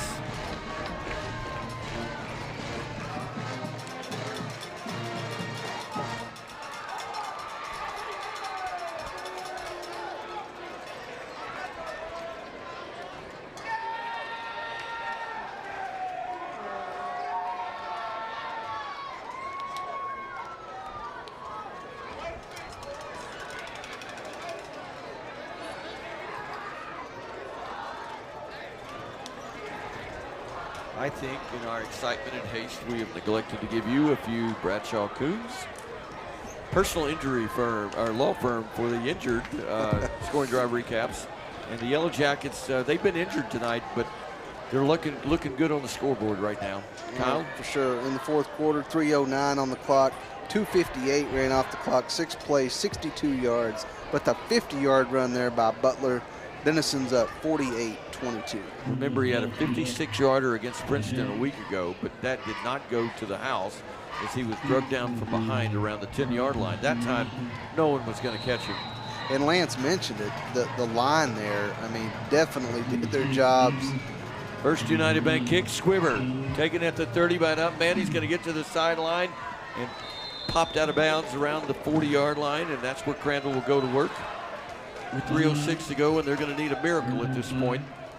3:06 remaining. Now remember, the one really I believe needing the miracle now is Terrell, because this will create, with everybody winning the last week the way it's anticipated to go, doesn't mean it will, but if there's a three-way tie between Dennis, Crandle, and Terrell could end up being the odd man out because Crandle beat Terrell in head-to-head competition. Denison will beat Crandle in head-to-head competition, and by virtue of Denison losing to Terrell by 7, this 10-point, what appears to be a 10-point victory, the Jackets will own the tie break, and they're going to get Wickersham, and they got him. First time in the second half, I believe, they swarmed and got him, and they take him down, and it's not Wickersham. Oh, God. And there's going to be a flag. Jackets just got to cut that out. Yeah, you got him. I don't know. He's celebrating a little bit. Michael Collins, the backup quarterback, is into the game. You just got to. I know you're excited and exuberant. The guy, he celebrated a little bit, but I mean, he was away from me. Yeah. Well, you know what? I'm going to tell you this. Brent Whitson needed a signature win. He's got 3 in a row over Sherman. This is going to be the win that is going to mark his tenure thus far, I would say. A team that just absolutely rolled Denison out of the building last year in the second half, 54-30. It was close in the first, but when the game turned late in the first with a last-second touchdown and then an early second-half injury to Josh K9 Kurtenbach, a concussion, and his season was over with at that point. And Crandall was able to just run away from Denison in the third and fourth quarter and win 54-30. The Denison Yellow Jackets are trying to return the favor. Smith caught it, but what a great open field tackle. And you know what? You may very well see that. That is not Kenyon. That is Harper. I thought it was Kenyon Kelly. I was going to say you might see that because Smith is going to Tulsa, and Kelly's going to UTSA, and I think they play each other. You might see that somewhere in the future, but that was Cedric Harper on the stop, and what a young talent he is, the sophomore. Yeah, he's good. Second down and 8 after that one. 2:04 to go in the game. Collins in at quarterback. 2 receivers to the right, 1 to the left. And this is Collins, flag on the play. It'll be a false start. Real quick, just Terrell Tigers, you talked about earlier. They've had delay on this app now for I don't know how long. They might have gotten some storms down there. Yeah, they had a lot of storms down that way. 22-7 over Mesquite. It still says under delay. So yeah, they had a lot of severe weather down that way on that cold front. I mean, just you can look where they are, right on them. Yeah. And reminds us of being at Crandle last year. Second down after the mark off at 13. And this is going to be a pass. Nope, it's going to be another sack. They're going to get to him. Michael Collins. No. He's going to go down. There's Flag. There's another flag. I'm telling you, the Jackets have got to play smarter than that.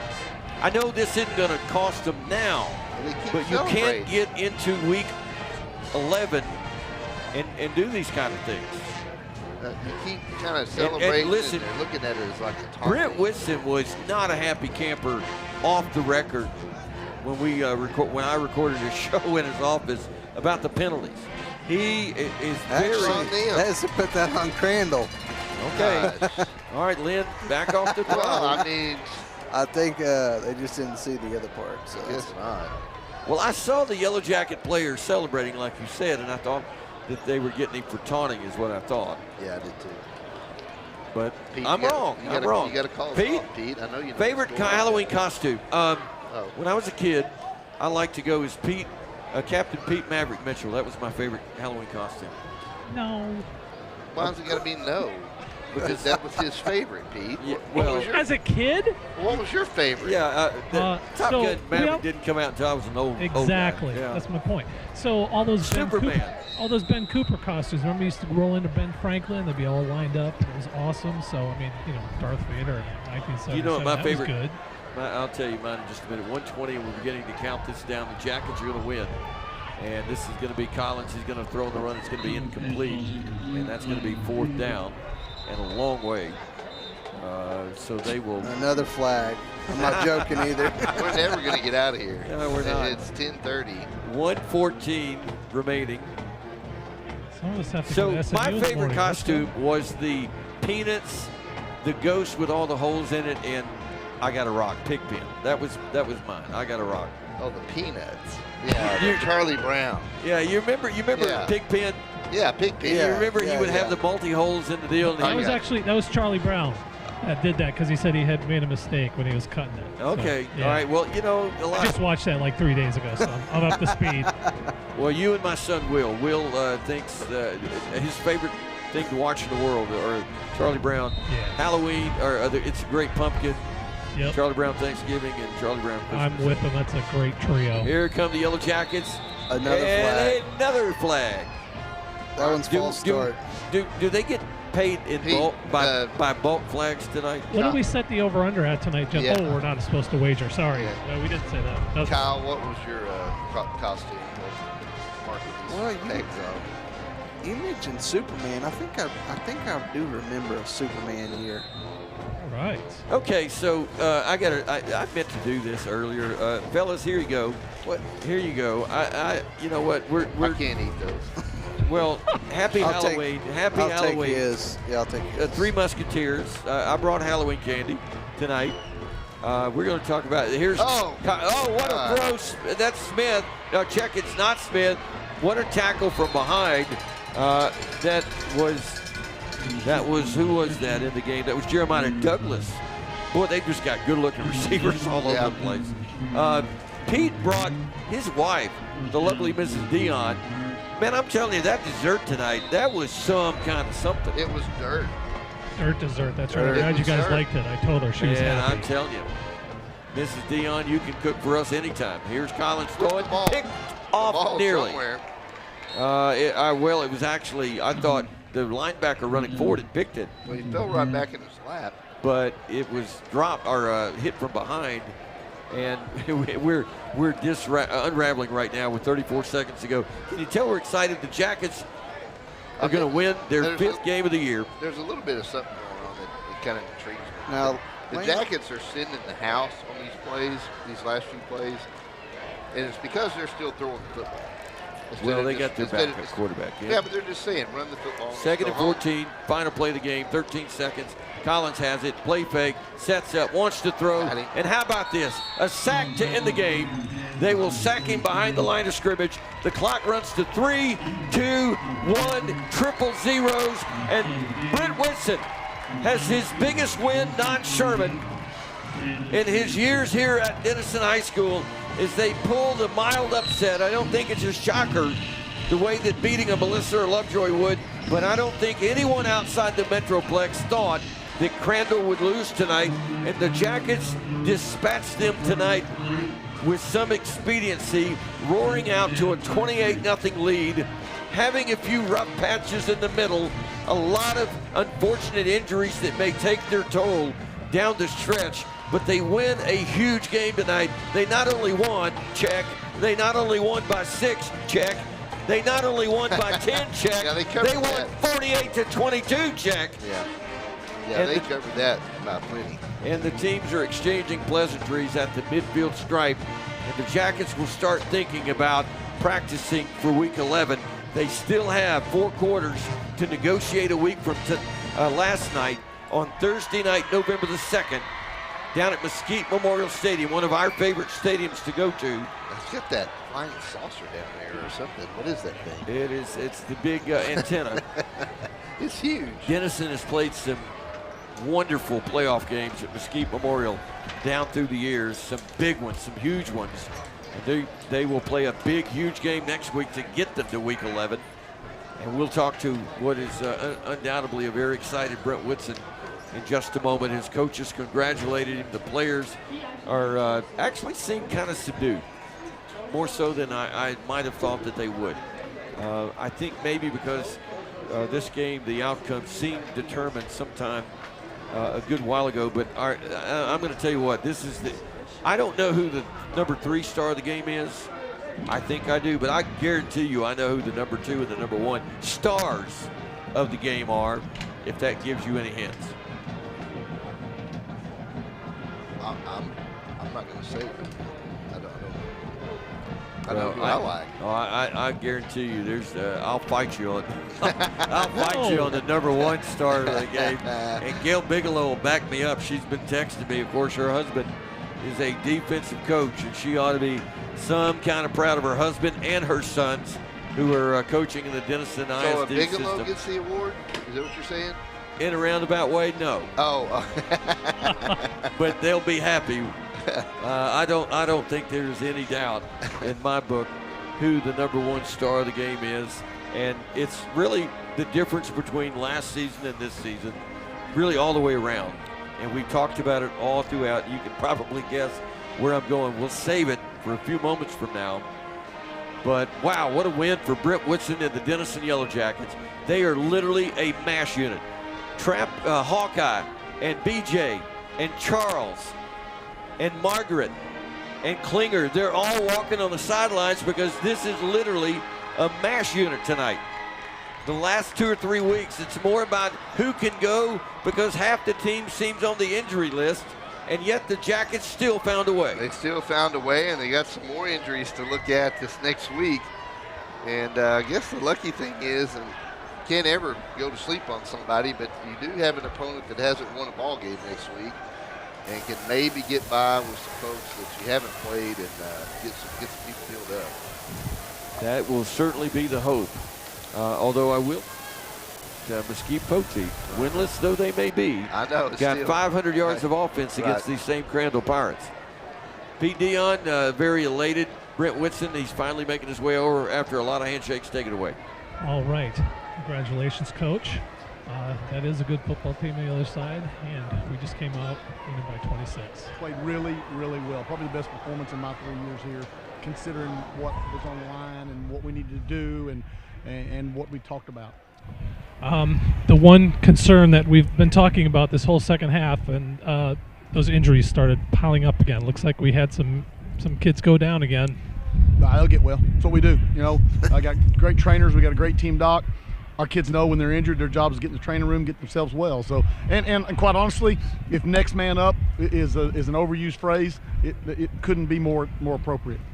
Very good. Brent, Pete, ask Brent what the difference between last year's game and this year's game was. Very good.